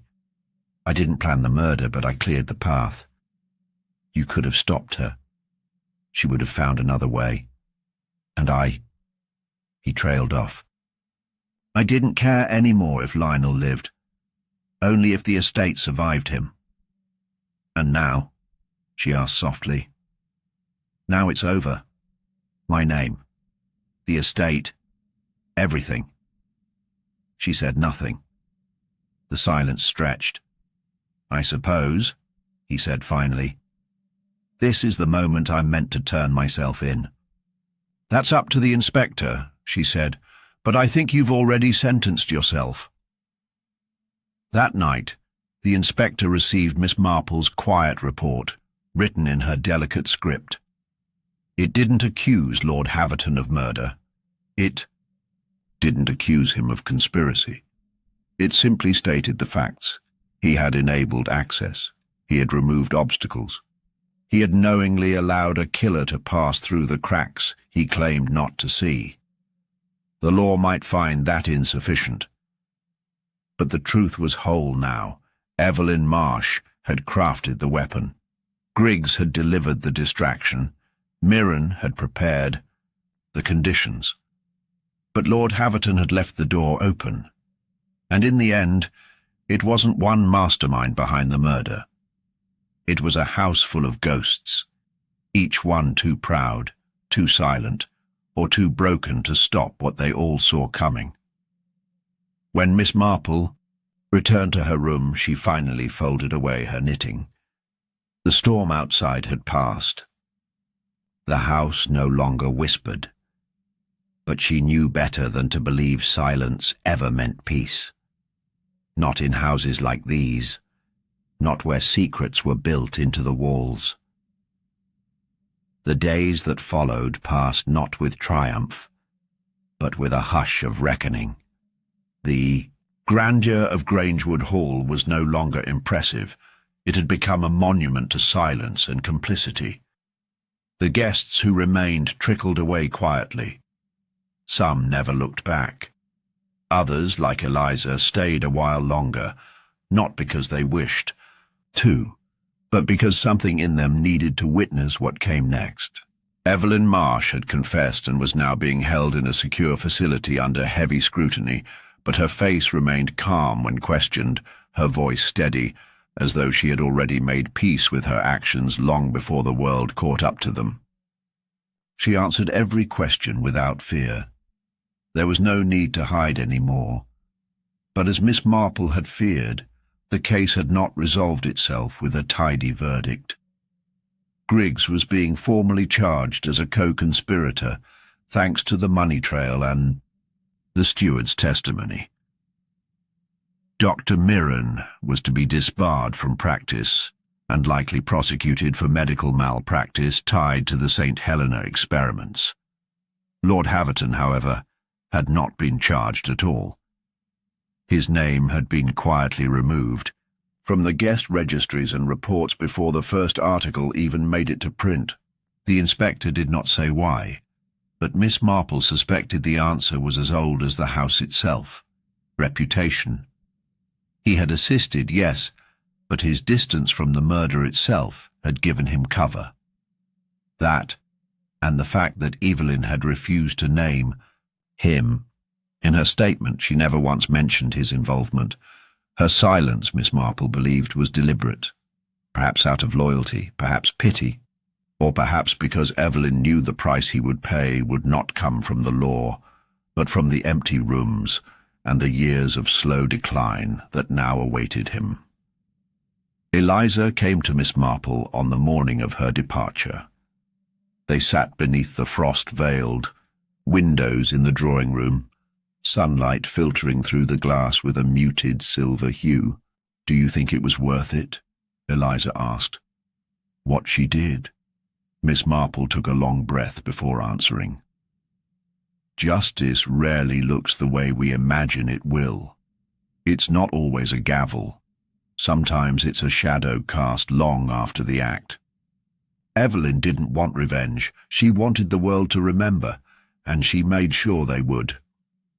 But she'll go to prison. She expected that. What she did was deliberate. She didn't run because she didn't believe she was wrong." Eliza nodded slowly, then looked at the fire. "You knew before anyone that it wasn't just Evelyn." "I suspected," Miss Marple said softly. There were too many hands touching the crime without leaving fingerprints. But one clue stayed with me. She reached into her bag and pulled out the now crumpled event program from the winter ball. "Do you remember this?" Eliza nodded. "The dance card." Each guest was issued one. Lionel's had been altered. Lady Develin's name had been added last minute. At first, I thought that meant she was part of the plot, but she wasn't. The person who altered the card wasn't part of the dance. It was someone watching the order of movements, someone who needed Lionel to be in the study at the precise moment the wax melted. She pointed to the faint smudge on the back of the card. This ink wasn't Lionel's. It was the same shade used on the seating chart, the courier records, and the guest list itself. Lord Havton's ink. Eliza didn't speak. He tried to make it look like Lionel had chosen Lady Develin, but it was a setup. He timed it all to align with the orchestra's pause. Because Evelyn's plan depended on more than precision, it depended on Lionel believing he had full control right up to the moment he lost it. Eliza finally looked at her. "But why didn't you tell the inspector?" Miss Marple gave a gentle smile. "I did. But justice isn't always about what the inspector can prove. It's about what a man has to live with. Lord Havton must sit in this house now and know that the truth didn't save him. It exposed him. His punishment is here, where the walls remember." They stood together then, and Miss Marple watched as Eliza turned toward the doorway, her shoulders straighter than before. There was a resolve in her now, something quiet but unshakable. She wasn't healed, but she was whole. Before leaving the estate, Miss Marple made one final visit to the study. She knelt by the fireplace and brushed her fingers against the floorboards, where the last ashes of the night Lionel died had long since gone cold.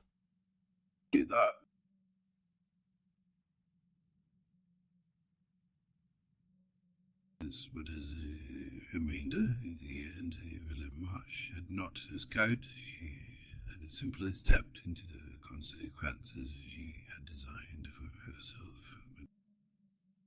Faced such clarity, Lord Havton remained in his estate, his title intact, but the corridors whispered behind him now.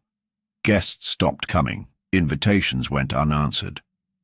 And the house, proud and grand as it was, had become too quiet for him to sleep through the night. Evelyn's final move had not been the murder. It had been ensuring that every hand that touched the crime could no longer pretend they hadn't. That was the real trap, and Miss Marple had seen it from the start. The wax, the wound, the confession, those had been clever. But it was the pattern of silence, the pattern of names left off guest lists, of payments just beneath scrutiny, of staff who had no memory of someone they served. That was where the truth lived. As she boarded her train home, knitting once again, in hand, Miss Marple allowed herself the smallest smile. There were no heroes in this story, but there was, at last, no one left to lie. As Miss Marple boarded the train back to St. Mary Mead, the rolling countryside passing by in a blur, she felt the peculiar weight of finality settle over her. The case had been solved. Grief had been avenged, secrets unearthed, justice, as much as it could be served, delivered. The estate had returned to silence, the house now carrying the burden of its own history, its own shadows. But, as always, she was left with something more, something just beyond the surface of the solved mystery, like a half-forgotten tune that lingers even after the last note has faded. The problem, of course, was that she couldn't quite shake the feeling that this was only the beginning. There had been too many small, unnoticed details, things that were still nagging her thoughts. The wax, the pattern, the payments that had trickled through the cracks in Lionel's ledger, the strange presence of a name that had been hidden in plain sight for far too long. Even now, as the train clicked along the tracks, she found herself piecing together the moments when things had seemed just a little off, when the story had twisted in ways she hadn't fully understood at the time. Her knitting needles clicked in rhythm, the yarn slipping quietly through her fingers as she thought back to that single fleeting detail, the tear in the envelope Lionel had sent. It had been subtle, almost unnoticeable, but the scrawl on the back had always been too hurried. It had looked like a last-minute instruction, a warning, a message meant for someone else. The letter to Lord Havton had mentioned the trial and erasure in a way that suggested Lionel knew far more than he ever let on. But the real question, the one she couldn't quite answer, was this. What had Lionel been so desperate to protect? She had thought the case closed, thought the pattern revealed, but now she was not so certain.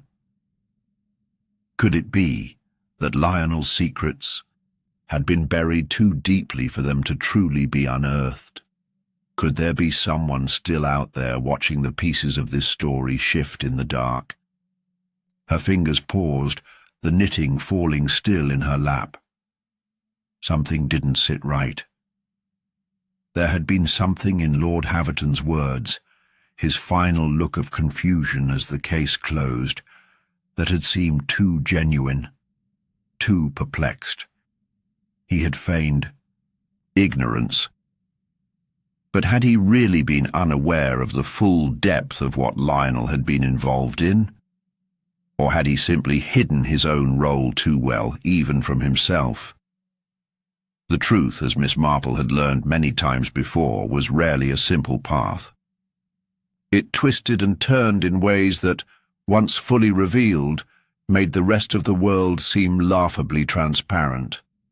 But this felt like a deeper web, a mystery that could have been solved if only the right thread had been pulled at the right moment. But she hadn't known to look for it. The train lurched as it rounded a bend, and Miss Marple sat up straighter, the thought returning to her. The letter in Lionel's study had contained far more than a warning about his demise. It was a plea, a silent admission of guilt. He had known too much. But who had been willing to go so far to silence him? The more she thought about it, the more her mind raced toward a conclusion she hadn't yet dared to confront. Was it possible that Evelyn Marsh had not been the sole force behind it all? Could it be that another player had been watching from the periphery, letting the situation unfold just so? Someone who, in their quest for the final piece, had waited until the perfect moment to strike? Her thoughts raced to the names, the players she had examined so carefully. Griggs, Mirren, Havton. Even Eliza, who had seemed so distant in the wake of it all, had a part to play. But it was something about the way Lord Havton had stepped back, letting the investigation unfold as it did, that felt wrong. Something about his reluctance to confront the mess of his own past, his careful denial of his connection to the estate's darkest dealings, suggested a man more involved than he had let on. And that letter, it had all the hallmarks of someone on the verge of a confession. Lionel had planned to expose something, to make everything public. But who was he trying to protect with that final warning? His own family, his legacy. Miss Marple felt a twinge of frustration. She had done what she could, had unravelled the most pressing secrets, but the missing pieces, the fragments that remained unconnected, gnawed at her. The case wasn't over, not really. Not until she had all the answers, and she was certain, with the quiet confidence she had carried with her for years, that there were still hidden paths she hadn't yet discovered. Her train ride, once peaceful, now felt like a journey deeper into the labyrinth of a mystery that still had too many rooms left to explore. As the train neared the next station, Miss Marple reached into her bag and retrieved the worn letter from Sir Lionel. The ink was faded now, the words almost blurred, but the urgency was still clear. She stared at the final cryptic line. "You took more than money. You took a future." Who had taken it? Who had destroyed the future he had fought so hard to keep? Hidden? The train hissed as it slowed to a stop, the next station drawing closer. Miss Marple didn't move at first. She was still thinking, still pulling at the threads that didn't quite connect, the questions that remained unanswered. The door to the compartment opened and the conductor's voice cut through her thoughts. "Miss Marple, we've arrived." With one last look at the letter, Miss Marple placed it back in her bag. She stood, smoothed her dress, and walked down the aisle of the train with purpose. The case was far from over, and there was something just out of reach, something that, if she didn't find it soon, would keep the truth just beyond her grasp. And she couldn't leave it there. Not yet. As she stepped onto the platform, the rain had stopped, and the clouds had begun to break, letting in the first slivers of sunlight. Miss Marple took a deep breath and felt the weight of the mystery pressing in on her, a quiet reminder that the story wasn't done. Not until she had all the pieces, not until the last thread had been pulled and the pattern was finally complete. The mystery never truly ended.